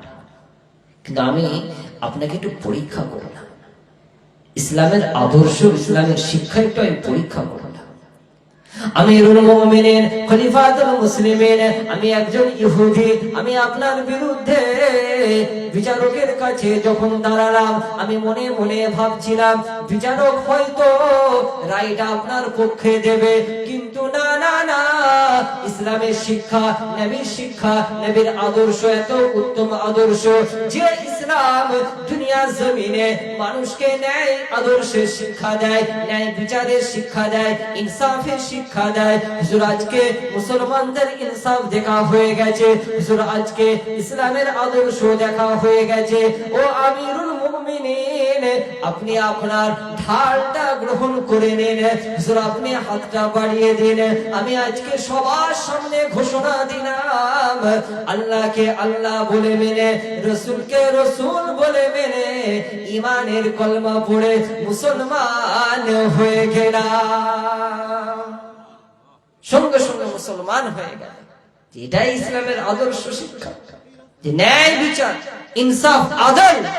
আজকে দেখেন না, আজকে গোটা পৃথিবী জুড়ে ইনসাফ কোথায়, আদল কোথায়? আজকে আমাদের দেশের কথা ভাবে, হ্যাঁ, মানুষগুলোকে বলে দিচ্ছে কি যে তুমি দুটো বাপের দুটো ছেলে, এই নামে আরো 6 জন আছে। আচ্ছা একটা কথা বলে, আমি আপনার বিরুদ্ধে যদি কোনো অভিযোগ করি, ধরুন আপনার বিরুদ্ধে আমি কোনো অভিযোগ করি, তো সেই অভিযোগ প্রমাণের দায়িত্ব আমার, কি গো? আমি যদি বলি আমার মোবাইলটা আপনি চুরি করেছেন, তো তার জন্য তো আমাকে কি করতে হবে? মুখে শুধু বললে তো হবে না, থানায় এই মোবাইলে যে একটা IMEI একটা নাম্বার রয়েছে, সেটা রসিদে লেখা থাকে, ওই বিলটা নিয়ে আমাকে বলতে হবে, তাই না? যে দেখুন এই মোবাইল, এই EMI নাম্বার, এই নাম্বারের মোবাইল আমি অমুক দোকান থেকে অমুক তারিখে কিনেছি, আমার কাছে রসিদ রয়েছে, এটা আমার ফোন, উনি চুরি করেছে, তবে তো আপনার কথা গ্রহণযোগ্য হবে। আর আমি খামোখাই বলে দেবো, বলে দিল ওই 6 জন আপনার নাম দিয়েছে, আপনাকে যেতে হবে, তার মানে কি আপনাকে পুরো অন্ধ করে রাখা হচ্ছে। তো যে অভিযোগ করছে দায়িত্ব তো তার, যে কোন 6 জন তাদের নাম লিখে দিই। কথা ঠিক না ভুল? সমাজটাকে আজকে কোন জায়গায় নিয়ে চলে গেছে, মানুষের মৌলিক অধিকারগুলো কেড়ে নিচ্ছে। আজকে চারিদিকে যত ষড়যন্ত্র, সব মুসলমানদের বিরুদ্ধে। হাতে গোনা কয়েকজন আমরা দেখছি তো, আমাদের ফুলপুরা শরীফের 1000 ভোটারের মধ্যে প্রায় 750-র উপর হিয়ারিং এ ডাক এসেছে। কথা বলুন, সব পীর সাহেব, পীরজাদা, সব হুজুরদের সব যেতে হয়েছে। আজকে চিন্তা করে দেখুন, এইরকম পরিস্থিতিতে আমাদেরকে মনে রাখতে হবে যে আমরা বিপদ আপদ মুসিবতে একমাত্র আমরা আল্লাহর কাছে সাহায্য কামনা করব। কার কাছে? আল্লাহর কাছে। তবে হ্যাঁ, কাগজপত্র সব দেখাবে, যথাযোগ্যভাবে যেভাবে যে ডকুমেন্টস গুলো চাইছে সেগুলো প্রোভাইড করবেন, তাদেরকে দেবেন, আর আল্লাহর উপর তাওয়াক্কুল করবেন। বিপদ আপদ মুসিবতে বান্দা যখন রবের উপর ভরসা করে, আমার আল্লাহর পক্ষ থেকে সেই বান্দার জন্য খোদাই মদদ থাকে। একটু জুড়ে বলুন সুবহানাল্লাহ। কত রকম দিকে চেষ্টা করছে, তারপরে দেখেন মুসলমান কিন্তু ভয় পায়, এত কিছু করছে মুসলমানদের ভয় দেখানোর জন্য। এসআইআর কথা শুনে সব হাসছে, কেউ ভয় পাচ্ছে না। হ্যাঁ, এই দুনিয়াতে আল্লাহ পাঠিয়েছে, ডাক এসে যাবে, আমাদের চলে যেতে হবে, কি? হ্যাঁ, কেউ আটকে রাখতে পারবে? হ্যাঁ, আমরা বিশ্বাস করি, আমাদের ঈমান এটাই যে আল্লাহর হুকুম না ছাড়া আমাদের কারো মওত হবে না। যতদিন আমার আল্লাহ বাঁচিয়ে রাখবেন, মনে রাখবেন যে অল কদরি খায়রিহি ওয়া শাররিহি, যে তাকদীরের ভালো মন্দ এটা আল্লাহর পক্ষ থেকে। এই ঈমান প্রত্যেকটা মুমিন মুসলমানের কলবে রয়েছে, এদেরকে ভয় দেখানো অতটা সহজ নয়। কি গো, আমাদের ঈমান এটাই তো, যে তাকদীরের ভালো মন্দ সেটা আল্লাহর পক্ষ থেকে। তাতে আমরা যে অবস্থায় হোক না কেন, আমরা সর্ব অবস্থায় আল্লাহর উপর রাজি খুশি। আল্লাহ যে হালাতে রাখবেন, আমরা সেই অবস্থায় আল্লাহর প্রতি শুকরিয়া আদায় করবে। একটু জোরে বলুন সুবহানাল্লাহ। যে সকলে মহব্বতের সাথে দরুদ শরীফ পড়ুন, আল্লাহুম্মা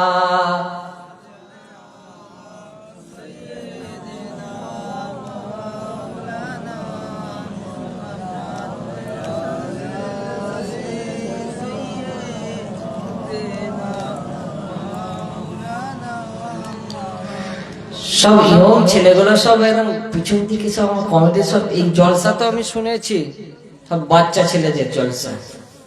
এরা একদম আজ থেকে প্রায় 8 থেকে 9 বছর আগে ছোট একদম সে মালাকুটি নিয়ে জলসা শুরু করেছিল। এই এলাকার আপনাদের এলাকারই সন্তান, মাশাআল্লাহ একদম যোগ্যতা সম্পন্ন আলেম, আমার অত্যন্ত কাছের মানুষ আলহাজ মৌলানা মুফতি মাসুম বিল্লাহ ভাই, আমার খুব বন্ধু মানুষ, খুব কাছের মানুষ। তো ভাই আমাকে ফোন করে বললেন যে ভাইজান বাচ্চাদের জলসা সব অল্প বয়সী ছেলেরা করছে, আসতে হবে। ঠিক আছে ইনশাআল্লাহ যাবো। দেখেন এরা এক সময় কত রকমের পিকনিক হয়ে থাকে, হয় না? আবার অনেকে দেখবেন নতুন বছরে সব ফিস্টি করে, কত টাকা খরচা করে, আবার সেই গাড়ি ভাড়া করে পিকনিক করতে দূর দূরান্তে চলে যায়। কি গো আছে না? হ্যাঁ, কিন্তু সেই জায়গায় দাঁড়িয়ে আজকে এরা আল্লাহ আল্লাহ রসুলকে ভালোবেসে এলাকার মুরব্বী বাবাজিদের থেকে কিছু সাহায্য নিয়ে, এলাকার মা বোনদের কাছ থেকে কিছু সাহায্য নিয়ে আজকে এই যে জান্নাতের বাগান তৈরি করেছে। কি গো আপনারা খুশি না বেজার? হ্যাঁ, আপনারা খুশি তো নাকি? প্রত্যেকেই ওই বাচ্চাগুলোর পাশে থাকবে, কথা বুঝলেন না? হ্যাঁ, বর্তমানে এই চেষ্টাই তো হচ্ছে যে মুসলমানরা নিজেদের সংস্কৃতি, নিজেদের কৃষ্টি কালচার, নিজেদের ঐতিহ্য এগুলো মুসলমানরা ভুলে যায়। এই চেষ্টাই তো চলছে, কথা বুঝলেন না? এইরকম পরিস্থিতিতে এরা যে আগিয়ে এসেছে, এই উদ্যোগ নিয়েছে, এটা একটা বড় জিনিস। এদের পাশে থাকবেন। আমার সব যুবক ভাইদেরকে বলো সব সামনের দিকে চলে আসো। তোমরা থাকলে তাহলে একটু আমার মাঝে মাঝে নাচ করতে ভালো লাগবে, ওই দূরে থাকলে আর ভালো লাগে না। একটু দরুদ শরীফ পড়ুন, আল্লাহুম্মা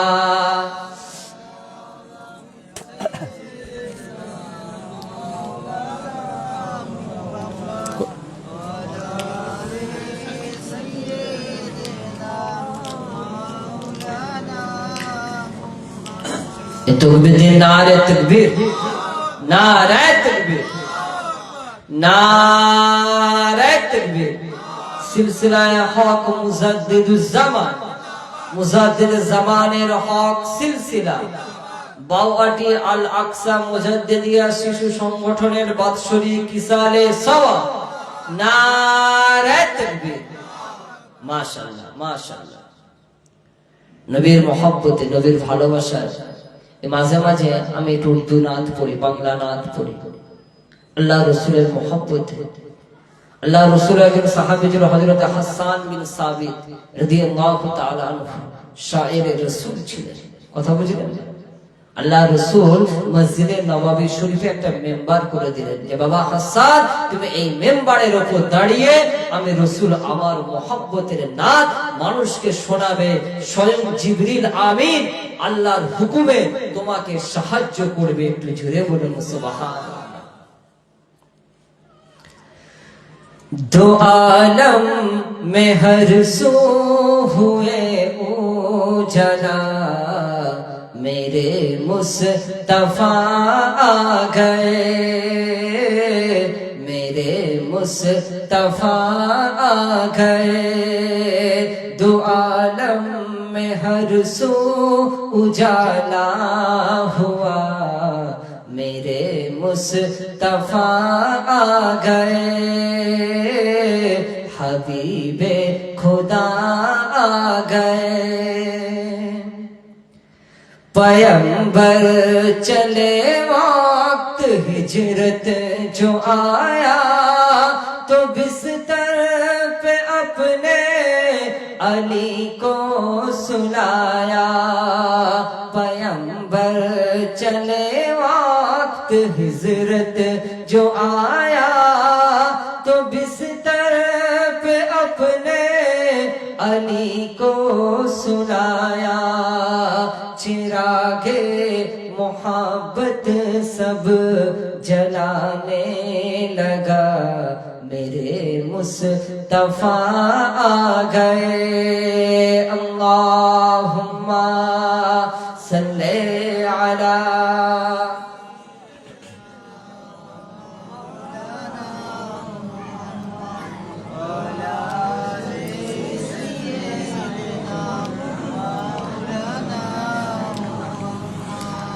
আমার বাবাজিরা, যে কথাটা আলোচনা করছিলাম যে আল্লাহ রসুল আল্লাহর হাবিবের এই শিক্ষা আজকে সারা বিশ্বের জন্য একটা রহমত।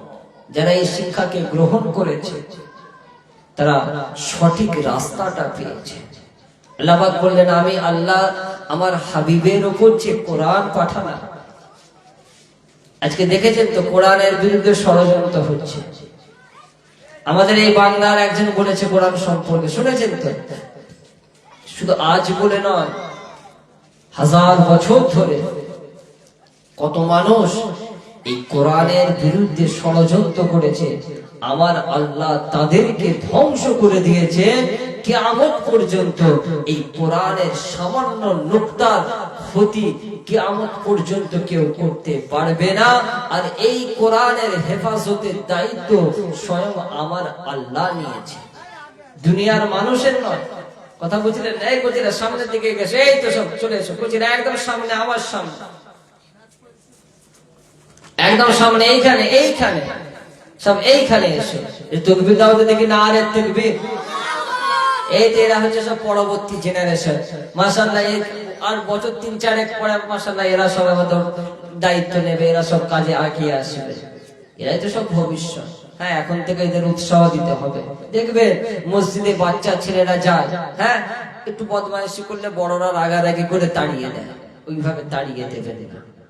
এই বাচ্চা ছেলেগুলো আজকে একটু বদমাইশি করছে, ওরাই 5 ওয়াক্তের মুসল্লি হবে। যদি আজকে আপনি ওই মসজিদ থেকে রাগারাগি করে তাড়িয়ে দেন, মসজিদ থেকে তাদের দূরত্ব তৈরি হয়ে যাবে। ওদেরকে যত উৎসাহ দেবে ওরা তত জিনিসটা গ্রহণ করবে, তার সাথে সংস্পর্শে আসবে, তবে শিখবে, জানবে, উপলব্ধি করতে সক্ষম হবে। তো কুচিরা মজলিসে আসবে, বদমাইশি হয়তো করে। কথা বুঝলেন না? আল্লাহ পাক এই সব ছেলেগুলোকে কবুল করুন। সকলে বলুন না আল্লাহুম্মা আমিন। আল্লাহ রাসূল আল্লাহর হাবিব রাহমাতুল লিল আলামিন হুজুরের উপর আমার আল্লাহ যে কোরআনটা নাযিল করেছেন, আমার আল্লাহ বলেন, এই দুনিয়ার মানুষেরা, কিতাবুন আনজালনাহু ইলাইকা লিতুখরিজান নাসা মিনাজ যুলুমাতি ইলান নূর। এমন একটা কিতাব আমি আল্লাহ পৃথিবীর জমিনে পাঠালাম, এমন একটা কিতাব আমি আল্লাহ দুনিয়ার জমিনে পাঠালাম। এই কিতাব যারা অনুসরণ করবে, ওই মানুষগুলো অন্ধকার থেকে হেদায়েতের আলোয় আলোকিত হবে। ওই মানুষগুলো অন্ধকার থেকে হেদায়েতের রাস্তায় চলে আসবে। ও বাবাজিরা, আজকে মুসলমান ঘরের ছেলে আমরা এই কোরআনের শিক্ষা, এই কোরআনের কথা আমরা জানি। আমার আল্লাহ কোরআনের মধ্যে বলেছেন, বান্দা তোমরা দুনিয়ার জমিনে মদ খাবে না, বান্দা তোমরা দুনিয়ার জমিনে জিনা করবে না, বান্দা তোমরা দুনিয়ার জমিনে মানুষের প্রতি জুলুম অত্যাচার করবে না, বান্দা তোমরা দুনিয়ার জমিনে ঘুষ খাবে না, বান্দা তোমরা দুনিয়ার জমিনে অসহায় মানুষগুলোর প্রতি তোমরা অত্যাচার করবে না। ও আমার বান্দা বান্দিরা, দুনিয়ার জমিনে তোমরা এতিমের সম্পদটা গ্রাস করে নেবে না, দুনিয়ার জমিনে পিতামাতার সাথে উত্তম আচরণ করবে, পাড়া প্রতিবেশীর সাথে সদাই ব্যবহার করবে, মানুষের সাথে মিষ্টি সুরে কথা বলবে, ও অন্তরে আঘাত দিয়ে, কলিজায় আঘাত দিয়ে মানুষের সামনে তোমরা কথা বলবে না। আজকে কোরআনের এই শিক্ষাগুলো আমরা জানি, কিন্তু মানার সময় আমাদের খেয়াল থাকে না। কি গো, কথা ঠিক না ভুল? আমরা জানি না, সব জানি, কম বেশি এইসব বিষয়গুলো আমাদের জানা আছে, কিন্তু ওই মানার সময় কাজের বেলায় আমাদের খেয়াল থাকে না। আল্লাহ রাসূল হযরতে আলী রাদিয়াল্লাহু তাআলা আনহুকে বললেন, বাবা আলী, মুনাফিকের কয়েকটা বৈশিষ্ট্য রয়েছে। হাদিস শরীফের মধ্যে এসেছে 3টা বৈশিষ্ট্য। ইদা হাদাসা কাযাবা ওয়া ইদা ওয়া'আদা আখলাফা ওয়া ইদা উতিমনা খানা। কথা বলবে যখন সে মিথ্যা কথা বলবে, ওয়াদা করবে যখন সে ওয়াদার খেলাফ করবে, আমানত যখন রাখা হবে আমানতের খেয়ানত করে ফেলবে। আল্লাহ রাসূল আরো কয়েকটা বিষয় বলেছেন, তার মধ্যে একটা অন্যতম বিষয় হলো যে আমার রাসূল বললেন যে মজলিসে বসে আল্লাহ স্মরণ হবে। মজলিসে বসে তাদের অন্তরে আল্লাহ স্মরণ হবে, কিন্তু ওই মানুষগুলো নির্জনে গিয়ে আল্লাহকে ভুলে যাবে। আজকে দেখেন আমাদের অবস্থার সাথে মিলিয়ে দেখেন, মজলিসে এসে আল্লাহর আযাবের ভয়, আল্লাহ পাকের খৌফ আমাদের অন্তরে জাগে, কিন্তু নির্জনে আমরা ভুলে যাই। আল্লাহ পাক আমাদেরকে ক্ষমা করুন, আল্লাহ আমাদেরকে পরিবর্তন করে দিন। কদ আফলাহা মান যাক্কাহা ওয়া কদ খাবা মান দাসাহা। আল্লাহ পাক বললেন, যে মানুষ নিজেকে পরিবর্তন করেছে, যে নিজেকে সংশোধন করেছে, নিজের অন্তরটাকে, নিজের নাফসটাকে যে ভালো করেছে, ওই মানুষটা জীবনটা আমার দরবারে সফল হয়ে গেছে। একটু জোরে বলুন সুবহানাল্লাহ। আজকে যদি নিজেকে পরিবর্তন না করতে পারে, নিজের ভুলগুলোকে যদি শুধরাতে না পারি, তাহলে আমাদের সফলতা কি আসবে? হ্যাঁ, আল্লাহ আমাদেরকে সঠিকটা বোঝার তৌফিক দান করুন। সকলে বলুন না আল্লাহুম্মা আমিন। মুসলমান ঘরের ছেলেরা, এ নবীর উম্মত উম্মতিরা, যে কথাটা আলোচনা করছিলাম, আজকে বর্তমান সময় কোরআনের এই শিক্ষাগুলো যদি আমরা মেনে চলি, তাহলে আমাদের চলাফেরা, আমাদের উঠা বসা, আমাদের লেনদেন, আমাদের ব্যবসা বাণিজ্য, আমাদের মানুষের সাথে মুআমিলাত, এই সমস্ত কিছু আল্লাহর দরবারে ইবাদত হিসাবে গণ্য হয়ে যাবে। আজকে যারা ব্যবসা করে, যারা রাসূলের আদর্শ মেনে, শরীয়তের বিধান মেনে যদি আমি আপনি ব্যবসাটা করি, মনে রাখবেন ওই ব্যবসাটা আল্লাহর দরবারে ইবাদত হিসাবে গণ্য হবে। আবার যদি আল্লাহর হুকুম না মেনে, শরীয়তের বিধি বিধান না মেনে যে ব্যবসাটা করেন, সেটা কোনোদিন ইবাদত হতে পারে না। আজকে দেখবেন যে সমাজে কত রকম মানুষ রয়েছে, মুখে এক, কাজের বেলায় আলাদা হয়ে যায়। এই রকম মুনাফিকি গুলো বর্তমান সমাজে বেশি বেশি করে ছড়িয়ে পড়েছে। তাই আজকে আপনাদের খেদমতে বলে যায়, দুনিয়ার জমিনে আল্লাহর আযাবের ভয়টা করুন, জাহান্নামের শাস্তির ভয়টা করুন, কবরে যাবার ভয়টা করুন। ও বাবাজিরা, আল্লাহ পাকের আযাবের ভয়ে দুনিয়ার জমিনে যদি আল্লাহর ভয়ে ছোট দুটো চোখ দিয়ে একটা ফোঁটা পানি বের হয়, রাতের গভীর অন্ধকারে আল্লাহর দরবারে হাতটা তুলে রোনাজারি করে বলতে লাগেন, আল্লাহ আমি তো আপনার পাপী বান্দা, আল্লাহ আমি তো আপনার গুনাহগার বান্দা, না জানি জাহান্নামের কোন কোণাতে আমার ঠাঁই হবে, আল্লাহ আপনি ক্ষমা করে দিন, আল্লাহ আপনি আমাকে মাফ করে দিন। এইভাবে কাঁদতে কাঁদতে দুটো চোখ দিয়ে একটা ফোঁটা যদি পানি বের হয়, খালেস নিয়তে যদি তওবা করেন, আমার রাসূল বলেন ওই বান্দার এক ফোঁটা চোখের পানি জাহান্নামের আগুন নেভানোর জন্য আল্লাহর দরবারে যথেষ্ট হয়ে যাবে। আল্লাহর আযাবের ভয় আজকে আমাদের মধ্যে কোথায়? আমরা তো দুনিয়াবি লাভ লোকসান, দুনিয়াবি ক্ষতি এইসব নিয়ে পড়ে আছি। মনে একবার হয় না যে হ্যাঁ, যে আল্লাহর সন্তুষ্টি, নবীর সন্তুষ্টি, এই জিনিসগুলো আমাদের মাথায় আসে। পার্থিব জগতের মানুষ আমাকে দাতা বলবে, দানবীর বলবে, আমরা দেখবে এখন ওই লোক দেখানো মিডিয়া ডেকে, হ্যাঁ, ক্যামেরাম্যান সামনে রেখে একটা লোককে, অভাবী মানুষকে কলা দিচ্ছে 4 জন 5 জন মিলে হসপিটালের বেডে। কি বুঝলেন? তো আমি বলছি, রুগী তো হাসতে হাসতে চিন্তায় তার আরো শরীর খারাপ হয়েছে, যে একটা কলা দিতে গিয়ে ছবি ভাইরাল হয়েছে। তো এখন বর্তমানে এই জিনিসগুলো হয়, লোক দেখানো ইবাদত।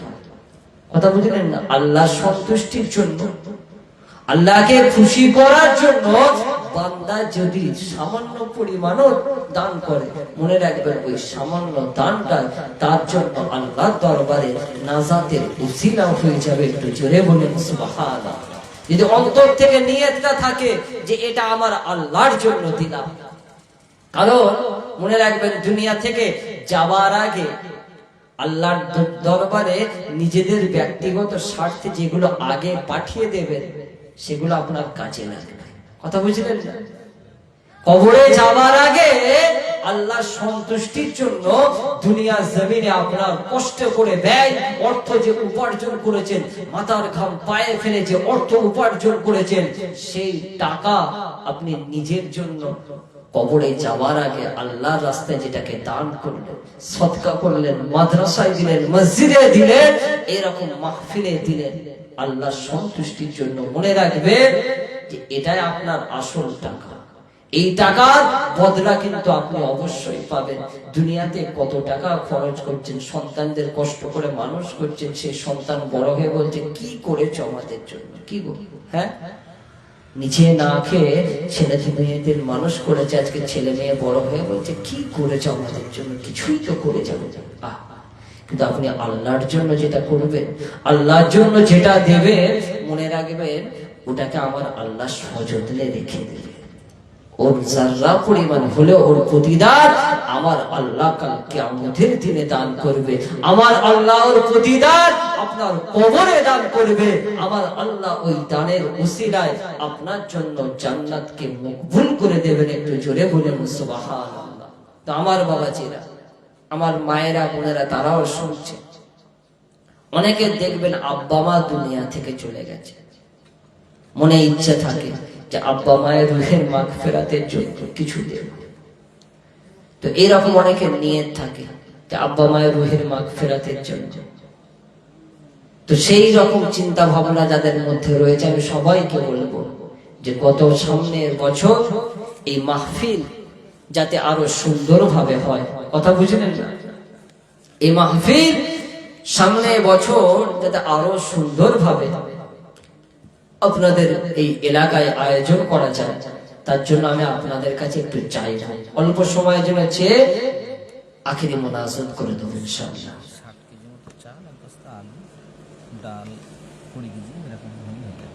আচ্ছা, প্রথমে আমি আপনাদের কাছ থেকে তাবারুকের জন্য, আপনারা জানেন মাশাআল্লাহ আজকে তাবারুক খুব সুন্দর, আমি খেয়েছি, খাওয়া দাওয়া করে মাশাআল্লাহ এসেছি। কথা বুঝলেন? তো তাবারুকের জন্য খুব বেশি নয়, মাত্র 60 কেজি চাল আপনাদের কাছ থেকে চাইব,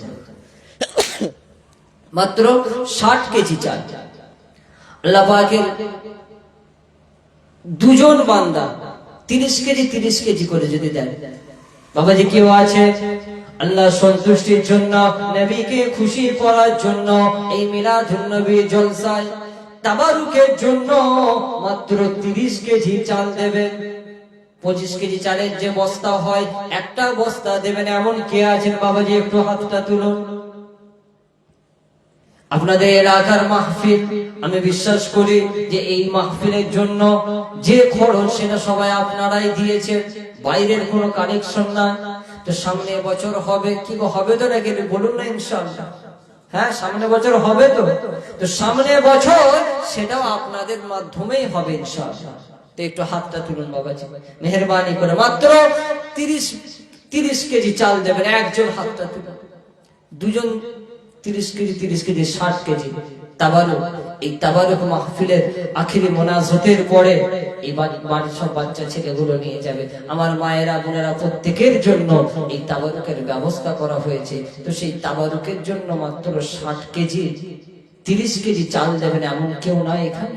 হ্যাঁ, এক বস্তা আলু, কি গো আপনাদের এখানে আলু চাষ হয়?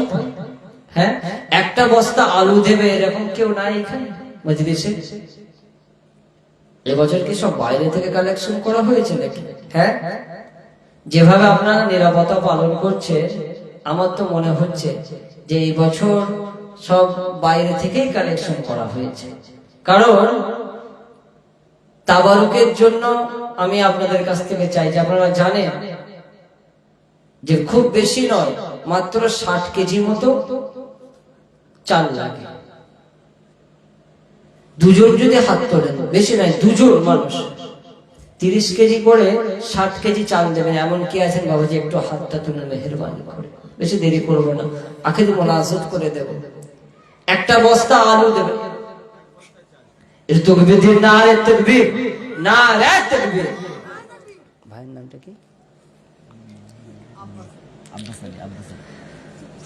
আব্বাস আলী ভাই এক বস্তা চাল, জোরে বলুন মারহাবা। বুঝলে, জোরে বলুন মারহাবা। আল্লাহ পাকের দরবারে দোয়া চাই আমার আব্বাস আলী ভাইয়ের হায়াতকে দারাজ করে দিন।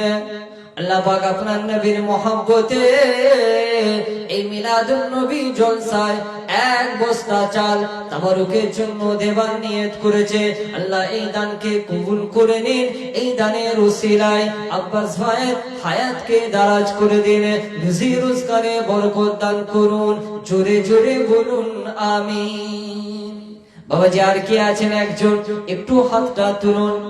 সামনে বছরের জন্য এখন দেয়া লাগবে না, একটা বছর হাতে সময় পাবেন, এক বছর হাতে সময় পাবেন।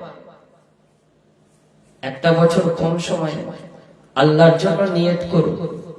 আল্লাহ পাক দেখবেন রিজিক বাড়িয়ে দেবে, কোন দিক দিয়ে আসবে বুঝতেও পারবেন না। আমার আল্লাহ বলেন ইন্নাল্লাহা ইয়ারযুকু মান ইয়াশাউ বিগাইরি হিসাব। আমি আল্লাহ যাকে ইচ্ছা করে আমার সেই বান্দাকে আমার পক্ষ থেকে বেহিসাব রিজিক দিয়ে থাকি। বাবাজি একটু হাতটা তুলুন। হ্যাঁ, এই তাকবীর, নারে তাকবীর, নারে তাকবীর। জনাব মাওলানা মুফতি মাসুম বিল্লাহ ভাই একটু জোরে বলুন জিন্দাবাদ। আমার বন্ধুরা, আমার খুব কাছের মানুষ, সামনে বছরের জন্য মাসুম ভাই ওয়াদা করেছেন যে এক বস্তা চালের পরে যতটুকু চাল লাগবে সমস্ত চালের দায়িত্ব আমার। আল্লাহ পাক এই দানকে কবুল করে নিন। ভাইয়ের হায়াতকে দারাজ করে দিন রব্বুল আলামিন। আল্লাহ ভাই যে উদ্দেশ্য করে নিয়ত করেছে আল্লাহ সেই উদ্দেশ্যকে পুরা করে দিন। ছোট ছোট আমার ভাতিজা আল্লাহ তাদেরকে দ্বীনের আলেম হিসেবে আপনার দরবারে কবুল করে নিন। জোরে বলুন আমিন। মাশাআল্লাহ, চালের ব্যবস্থা আল্লাহ কারে হয়ে গেছে। এবার এক বস্তা আলু, একজন আলু, একজন মাশাআল্লাহ যাদের চাষ হয়, একজন যদি বলেন যে হুজুর ভাইজান এক বস্তা চাল দেব, এক বস্তা আলু দেব, বেশি লাগবে না, মাত্র একটা বস্তা আলু। এই যে ফাল্গুন মাসের জলসা আসছে, মাশাআল্লাহ মেহমানদের মেহমানদারি করা হয় 3 দিন। মাশাআল্লাহ এই এলাকা থেকে আশপাশ থেকে মাশাআল্লাহ লোকজন যায়। কত আমাদের ওই জলসা 3 দিনে মাশাআল্লাহ আমার ছোটখাটো দরবারে খুব বেশি মানুষজন খাওয়াতে পারি না। আমার যতটুকু আল্লাহ আওকাত দিয়েছে আমি চেষ্টা করি। তো প্রায় 10 থেকে 11 বস্তা মতন আলুর ব্যবস্থা করতে হয়। তো বাবাজি আপনারা একটা বস্তা আলু দিন, একটা বছর পরে দেবেন এই জলসার জন্য। সামনে বছরে মিলাদুন নবী জলসায় এক বস্তা আলু দেবেন। এমন কে আছেন বাবাজি একটু হাতটা তুলুন। হ্যাঁ, একজন হাতটা তুলে বলুন যে ভাইজান সামনে বছরের জন্য এক বস্তা আলু দেব। কেউ আছেন একটু হাতটা তুলুন। যে আলু চাষ হয় তো নাকি? হ্যাঁ, আল্লাহ কারে চাষ হয় তো। হ্যাঁ, তাহলে এক বস্তা আলু দেওয়ার জন্য এত ভাবছে। হ্যাঁ, কি বলবো, নাকি আলু ছাড়াই বিরিয়ানি নিয়ত করেছে? হ্যাঁ, আলু ছাড়া ভালো লাগবে? মাশাআল্লাহ আমি দেখলাম তো রান্না খুব ভালো হয়েছে, তারপরে খুব ভালো হয়েছে আল্লাহর রহমতে। তো একটা বস্তা আলু দিন সামনে বছরের জন্য। গত বছর সামনে বছরের জন্য মাত্র একটা বস্তা আলু আপনাদের কাছ থেকে চাইছি, আপনাদের মাহফিলের জন্য। তাকবীর, নারে তাকবীর, নারে তাকবীর। মাশাআল্লাহ আমার ভাই আমার রবিউল ইসলাম ভাই সামনে বছরের জন্য একটা বস্তা আলুর ওয়াদা করেছেন। আল্লাহ দরবারে দোয়া চাই রবিউল ইসলাম ভাইয়ের হায়াতকে দারাজ করে দিন, রুজি রোজগারে বরকত দান করুন রব্বুল আলামিন। আল্লাহ ভাই যে উদ্দেশ্য করে নিয়ত করেছে, মনের নেক আশা নেক তামান্না আপনার দরবারে কবুল করে নিন। জোরে বলুন আমিন। তাহলে চাল হলো, আলু হলো, ডাল দেব কতটা লাগে?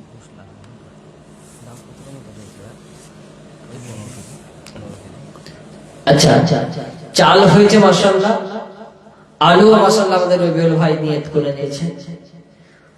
এরপরে আপনাদের কাছ থেকে আমি চাইবো ডাল, মাত্র 15 কেজি মতো ডাল লাগে।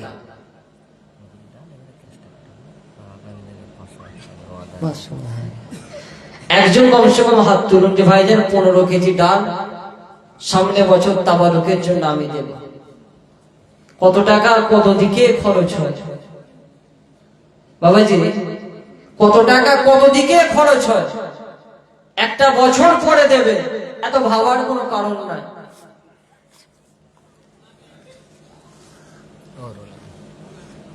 তাকবীর, নারে তাকবীর, নারে তাকবীর।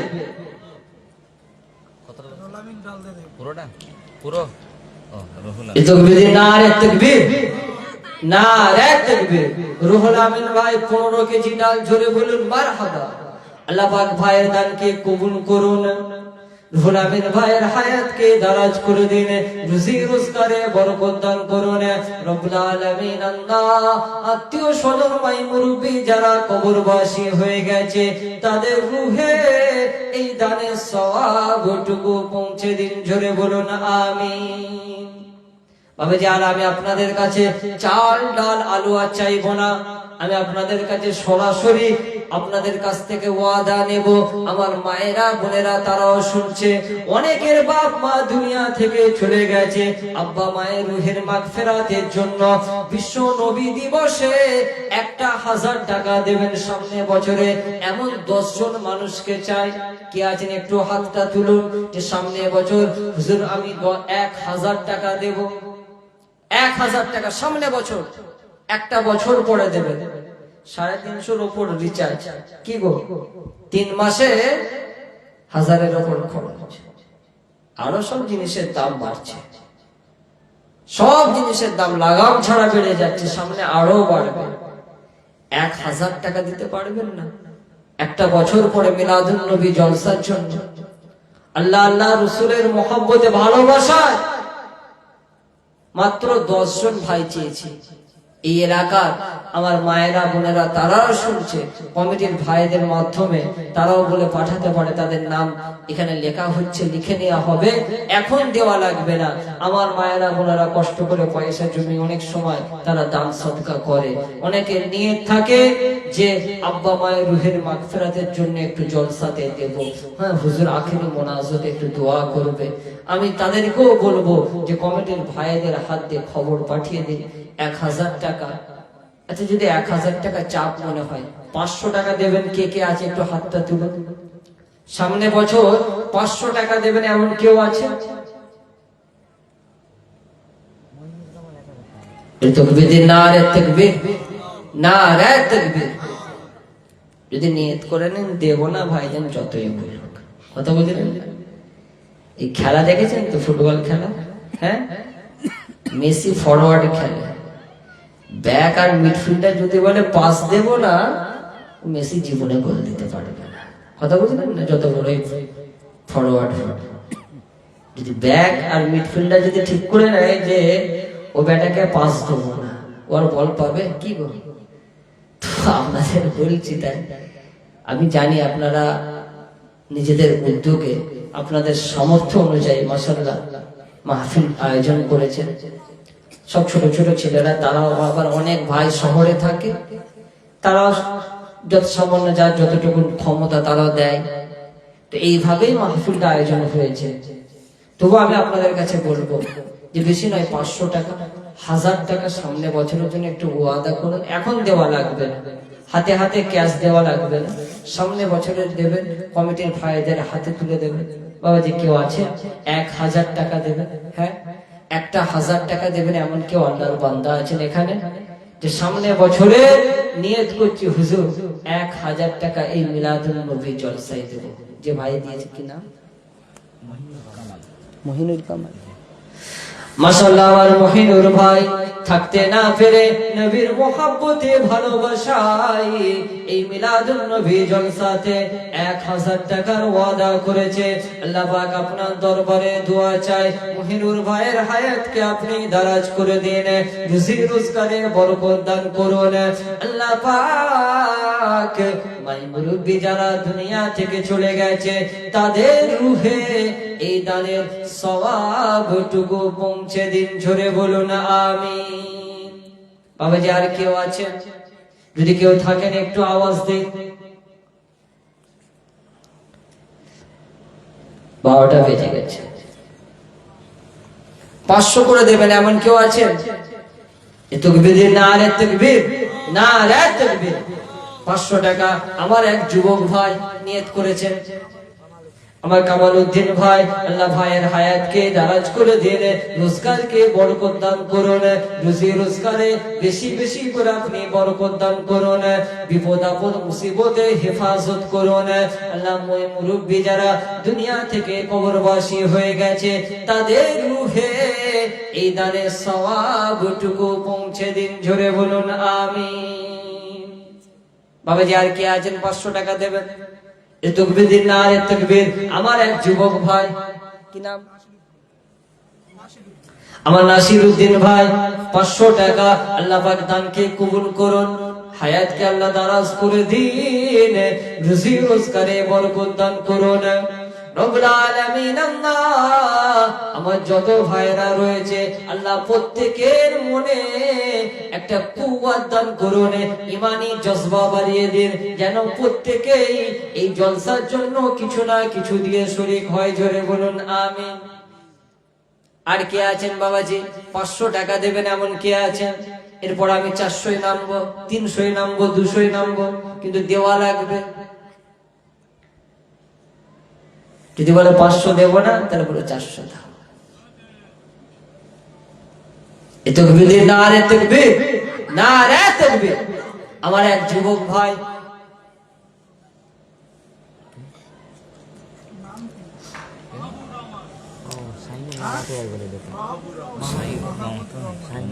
কি নাম? মাহবুব রহমান। মাহবুর রহমান। তাকবীর না, রে তাকবীর না, রে তাকবীর। মাহবুর রহমান ভাই 500 টাকা, জোরে বলুন মারহাবা। আল্লাহ পাক দানকে কবুল করুন, জোরে বলুন আমিন।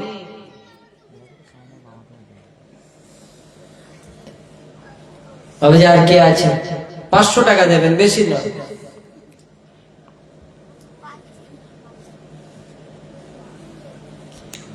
এই সবাই আমার সাথে সাথে পড়ুন, বলো মদিনা মদিনা মদিনা, বলো বলো মদিনা মদিনা মদিনা, বলো মদিনা মদিনা মদিনা, बोलो मदीना मदीना मदीना। मेरा दिल तड़प रहा है, मेरा जल रहा है सीना, मेरा दिल तड़प रहा है, मेरा जल रहा है सीना, के दवा वही मिलेगी मुझे ले चलो मदीना। बोलो मदीना मदीना मदीना, बोलो मदीना मदीना मदीना।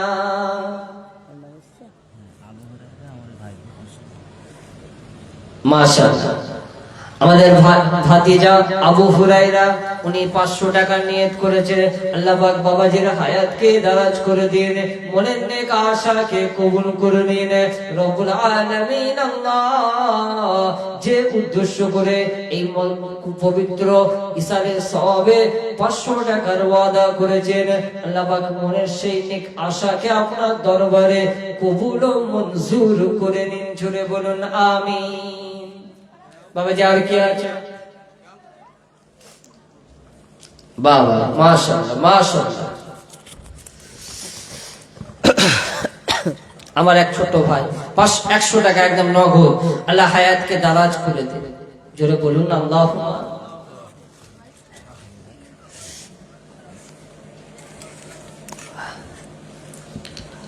এই জোরে সই করুন আল্লাহুম্মা।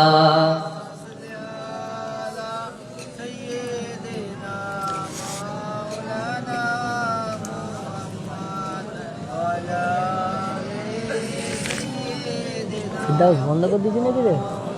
বন্ধ করে দিচ্ছিস? ঠিক আছে। আল্লাহুম্মা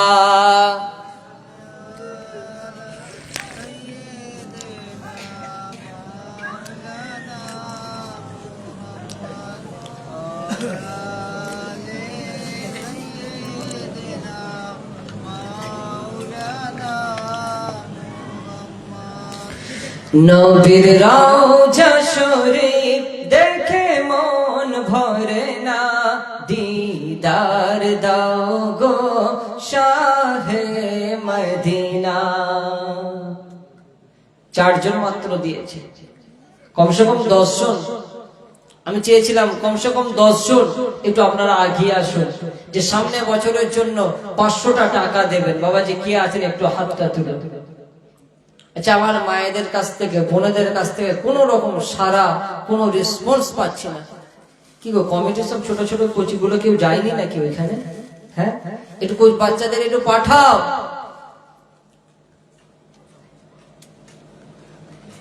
আব্বা মায়ের রুহের মাগফিরাতের জন্য অনেকে শ্বশুর শাশুড়ি দুনিয়া থেকে চলে গেছে, তাদের রুহের মাগফিরাতের জন্য 500টা টাকা।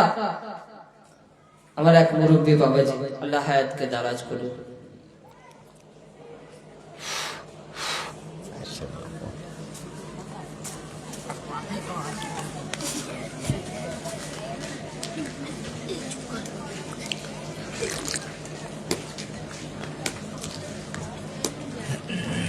কতজন হয়েছে দাদা? 500 টাকা হয়েছে, 4 জন, 1000 জন। আচ্ছা, আমার যুবক ভাইরা,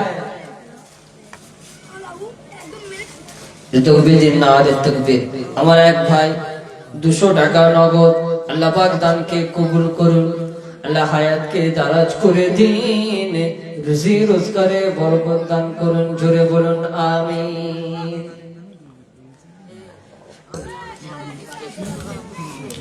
অনেকে বাফারা, অনেকে মাহারা, দাদু দাদি নানা নানিকে হারিয়েছে।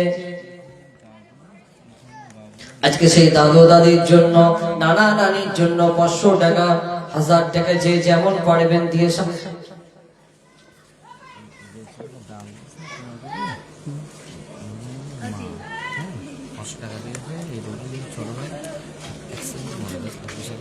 মাধ্যমিক পরীক্ষা একাতাই ইরফানের মা, ইরফান মারা গেছে, 500 টাকা দিয়েছে। ওর নানা নানি, ওর দাদু আর ওই ইরফানের নানি, ওর মা 500 টাকা। আল্লাহ পাক আপনার দরবারে দোয়া চাই, রুহুল আমিন ভাইয়ের মা, ওনার কলিজার টুকরা সন্তান ইরফান দুনিয়ার জমিন থেকে বিদায় নিয়ে চলে গেছে। এই জলসা কমিটির ভাইদের মধ্যে ইরফান ভাই একজন ছিলেন। আল্লাহ পাক আপনার দরবারে দোয়া চাই, এই দানের সওয়াব ইরফান ভাইয়ের পাক রুহে পৌঁছে দিন। আল্লাহ পাক তার কবরকে নূরুন আলা নূর করে দিন, জিন্দেগির গুনাহকে মাফ করে দিয়ে কবর মঞ্জিল থেকে শুরু করে আখেরি মঞ্জিল পর্যন্ত নাজাতের ফয়সালা করে দিন। জোরে জোরে বলুন আমিন। ওনার দাদু যান, দাদি যান, ওনার দাদা, ওনার নানা নানি, আল্লাহ পাক তাদের রুহে সওয়াবকে পৌঁছে দিন, তাদের কবরগুলোকে সাদা করে দিন, তাদের কবরকে জান্নাতের টুকরা বানিয়ে দিন। জোরে বলুন আমিন। অনেকে এমন আছে বাফারা, অনেকে মাহারা, সে আব্বা মায়ের রুহের মাগফিরাতের জন্য 200 টাকা, 300 টাকা, যে যেমন পারবেন দিয়ে আগিয়ে আসুন। সরাসরি না, তাকবীর, নারে তাকবীর, নারে তাকবীর। আমার খোরশেদ ভাই, খোরশেদ আলী ভাই 500 টাকা, একটু জোরে বলুন মারহাবা। আল্লাহ দানকে কবুল করুন, আল্লাহ হায়াতকে দারাজ করে দিন, ব্যবসা বাণিজ্যে রুজি রোজগারে বরকত দান করুন। আত্মীয় স্বজন যারা দুনিয়া থেকে চলে গেছে, আল্লাহ তাদের রুহে এই দানের সওয়াবকে পৌঁছে দিন। জোরে বলুন আমিন। আর বাবাজি কে আছে? আমি এবার উঠে দাঁড়াবো, কিয়াম করব, আখেরি মোনাজাত করে আপনাদের কাছ থেকে বিদায় নেব।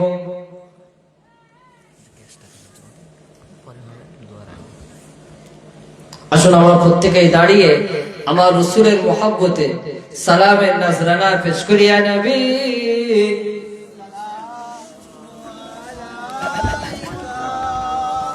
মাইক সাউন্ড খুব ভালো।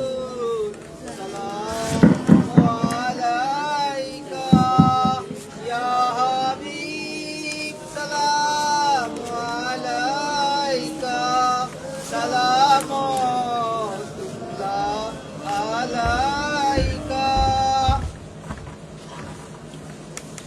طلع البدر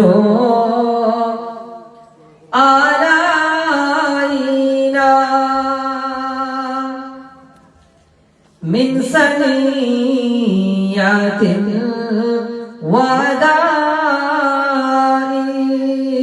وجب الشكر علينا ما دعا لله داعي يا نبي سلام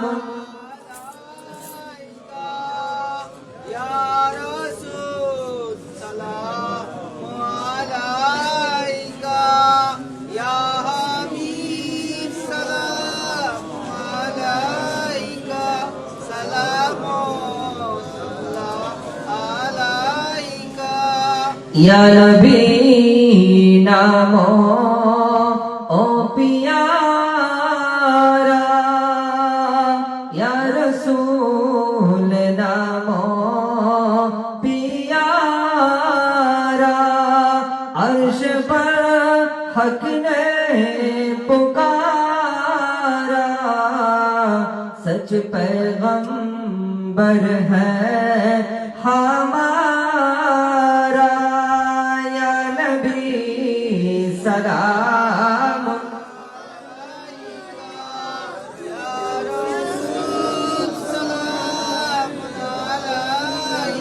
या हबीब सलाम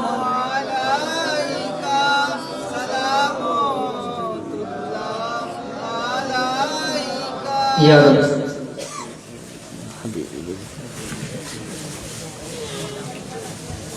بلغ الأولى بكماله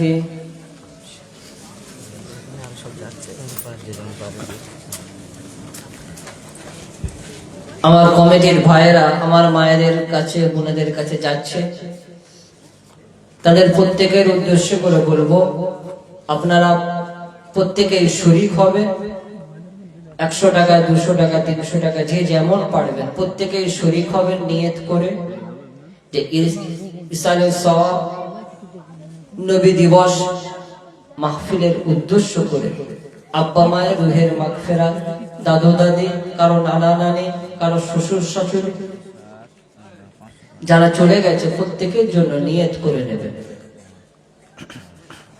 ছজনা 500 টাকা দিয়েছে ছজনা মায়েদের মাশাআল্লাহ তাকবীর দিন নারে তাকবীর নারে তাকবীর আমার মায়েদের বোনেদের কাছ থেকে 6 জন 500 টাকা করে ওয়াদা করেছেন আল্লাহ পাকের দরবারে দোয়া চাই আল্লাহ তাদের হায়াতকে দারাজ করে দেন তাদের সংসারগুলোকে সোনার সংসার বানিয়ে দিন আল্লাহ পাক বিপদ আপদ মুসিবত থেকে হেফাজত করুন আপনার হাবিবের ওসিলায় তাদের জীবনটাকে আপনি কবুল করে নিন জোরে বলুন আমিন মাশাআল্লাহ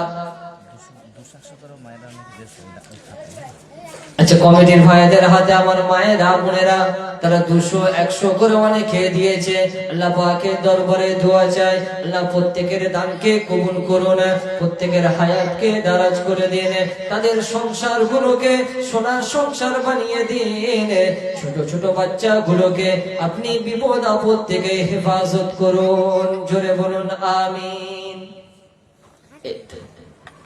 এই তো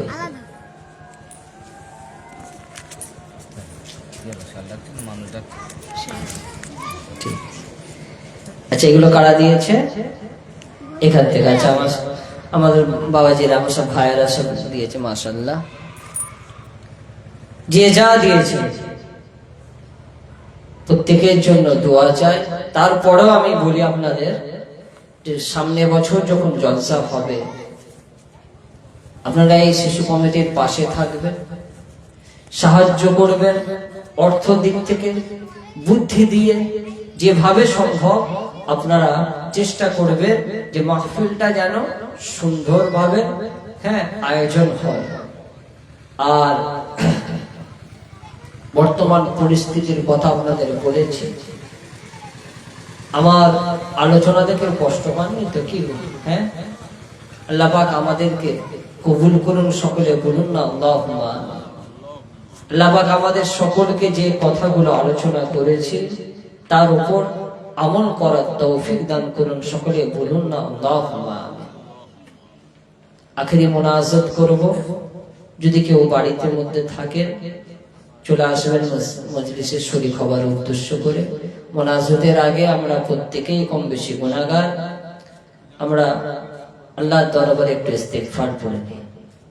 আর আজকে বিশেষ করে মাইকম্যান ভাইয়ের জন্য দোয়া, যে মাইকম্যান মাসাটা খুব ভালো মাইক প্রোভাইড করেছেন, সাউন্ড খুব ভালো, হ্যাঁ খুব ভালো, বেশ কথা বলতে অতটা কষ্ট হয়নি, আওয়াজটা খুবই সুন্দর।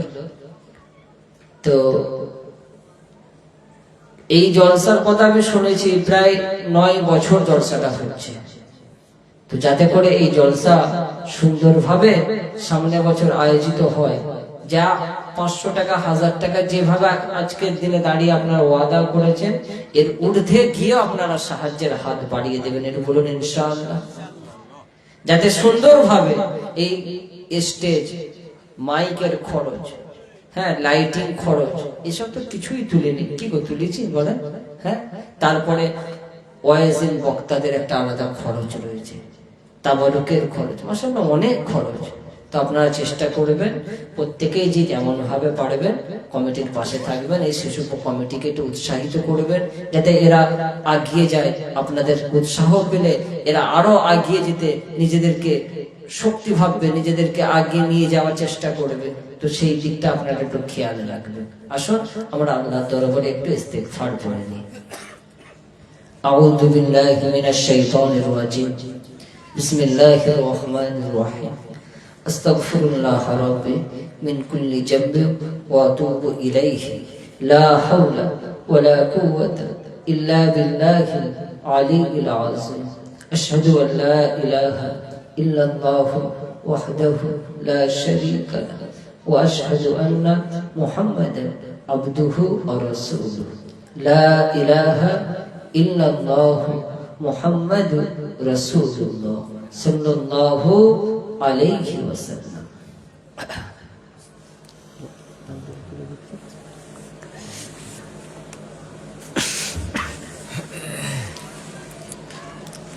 দোয়ার পরে তারপরে কি যাবে? হাতে গোনা কটা মানুষ? আল্লাহুম্মা আমিন। ربنا ظلمنا أنفسنا وإن لم تغفر لنا وترحمنا لنكونن من الخاسرين رب العالمين الله আজকে আপনার দরবারে দুটো হাত তুলেছি মাবুদ, আমাদের সকলের জীবনের গুনাহগুলোকে মাফ করে দিন রব্বুল আলামিন আল্লাহ। রাতের অন্ধকারে দিনের আলো ইচ্ছায় অনিচ্ছায় জেনে বুঝে হাজারো গুনাহ করার পরেও আজকে নির্লজ্জের মতো আপনার দরবারে হাত তুলেছি মাবুদ, আমাদের সকলের জীবনের গুনাহগুলোকে মাফ করে দিন রব্বুল আলামিন আল্লাহ। সন্ধ্যার পর থেকে ওয়াজ নসিহত হয়েছে, পবিত্র কোরআন শরীফ তেলাওয়াত করা হয়েছে, দরুদ শরীফ, হামদনাথ শরীফ, কিয়াম শরীফ পড়া হয়েছে, কিছু তাবারুকের ব্যবস্থা করা হয়েছে। এই সমস্ত কিছু আপনার দরবারে কবুল করে নিন রব্বুল আলামিন আল্লাহ। খুশি হয়ে যদি সওয়াব দান করেন, আপনার রহমতি ভান্ডারে মিলিত করে উহুদ পাহাড় পরিমাণে বাড়িয়ে সর্বপ্রথম আকায়ে নামদার তাজদারে মদিনা হুজুর আকরাম সাল্লাল্লাহু আলাইহি ওয়াসাল্লাম রওজা মুবারকে সওয়াবটুকু পৌঁছে দিন রব্বুল আলামিন আল্লাহ। হুজুরের আজওয়াজে মুতাহহারাত উম্মাহাতুল মুমিনিন আহলে বাইত সকলার পাক রূহে সওয়াবটুকু পৌঁছে দিন। तमाम साहबा इकराम, ताबीईन, तबे ताबीईन, आइम्माए दीन, मुहद्दिसिन, मुफस्सिरीन, बुजुर्गाने दीन, औलिया अंबिया সকলার পাক রূহে সওয়াবটুকু পৌঁছে দিন আল্লাহ পাক নবী আদম থেকে শুরু করে আজ পর্যন্ত যত ঈমানদার দুনিয়া জমিন থেকে ঈমান নিয়ে কবরবাসী হয়ে গেছে, আল্লাহ প্রত্যেকের পাক রুহে এই সওয়াবটুকু পৌঁছে দিন। রব্বুল আলামিন আল্লাহ খাস করে দোয়া চায় চার মাযহাবের চার ইমাম হুজুরদের রুহে সওয়াব পৌঁছে দিন। বড় পীর আব্দুল কাদের জিলানী হুজুরের রুহে সওয়াবটুকু পৌঁছে দিন। খাজা মুঈনুদ্দিন চিশতি হুজুরের দরবারে সওয়াব পৌঁছে দিন। নিজামউদ্দিন আউলিয়া হুজুরের দরবারে সওয়াব পৌঁছে দিন। রব্বুল আলামিন আল্লাহ খাস করে সওয়াব মুজাদ্দিদ জামান আমির শরিয়া আলা হযরত দাদা হুজুর পীর কিবলা রাহমাতুল্লাহ আলাইহি হুজুরের পাক দরবারে সওয়াবটুকু পৌঁছে দিন। রব্বুল আলামিন আল্লাহ মুজাদ্দিদ জামানের সিলসিলার নীতি আদর্শ মেনে চলার আমাদের সকলকে তৌফিক দান করুন। মুজাদ্দিদ জামানের ওসিয়তনামার প্রতি আমল করার আমাদের সকলকে তৌফিক দান করুন। রব্বুল আলামিন আল্লাহ পাঁচ হুজুর পীর কেবলার পাক দরবারে সবটুকু পৌঁছে দিন। হযরত হাজী মুস্তাফা মাদানী সিদ্দিকী রাহমাতুল্লাহ আলাইহি হুজুরের পাক দরবারে সওয়াবটুকু পৌঁছে দিন। রব্বুল আলামিন আল্লাহ আজকের এই মজলিসে আমরা যারা বসে আছি, পর্দার আড়ালে মায়েরা বোনেরা বসে আছে, আল্লাহ আমাদের মধ্যে কেউ বাফারা, কেউ মাহারা, কেউ দাদু দাদি নানা নানি কে হারিয়ে হাত তুলেছে। আল্লাহ আমাদের সকল মুরব্বীরা যারা কবরবাসী হয়ে গেছে প্রত্যেকের রুহে সওয়াব পৌঁছে। আল্লাহ প্রত্যেকের কবরকে জান্নাতের বাগান বানায়। আল্লাহ পাক আমাদের মুরব্বীদের হায়াতকে আল্লাহ দারাজ করে, যারা হায়াতে আছে তাদের হায়াতকে দারাজ করে।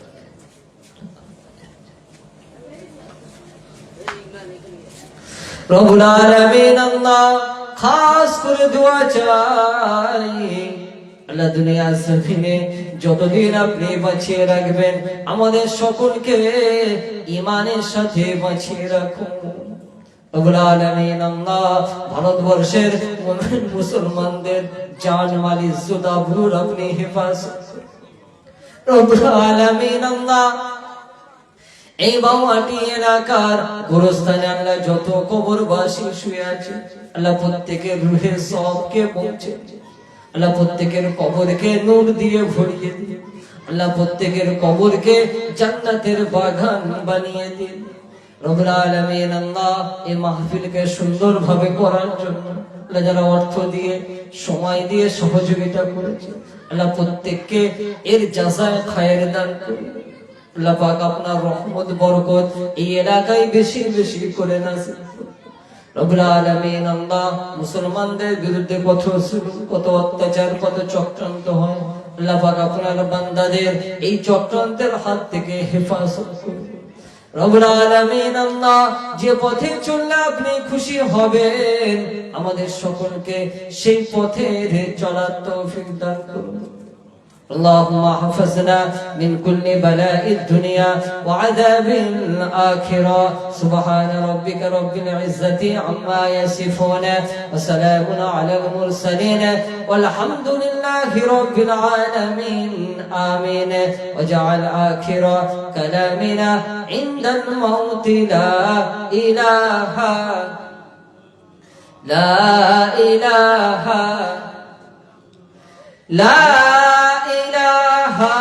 إلا الله محمد رسول الله. আসসালামু আলাইকুম। প্রত্যেকেই তাবারুক নিয়ে যাবেন।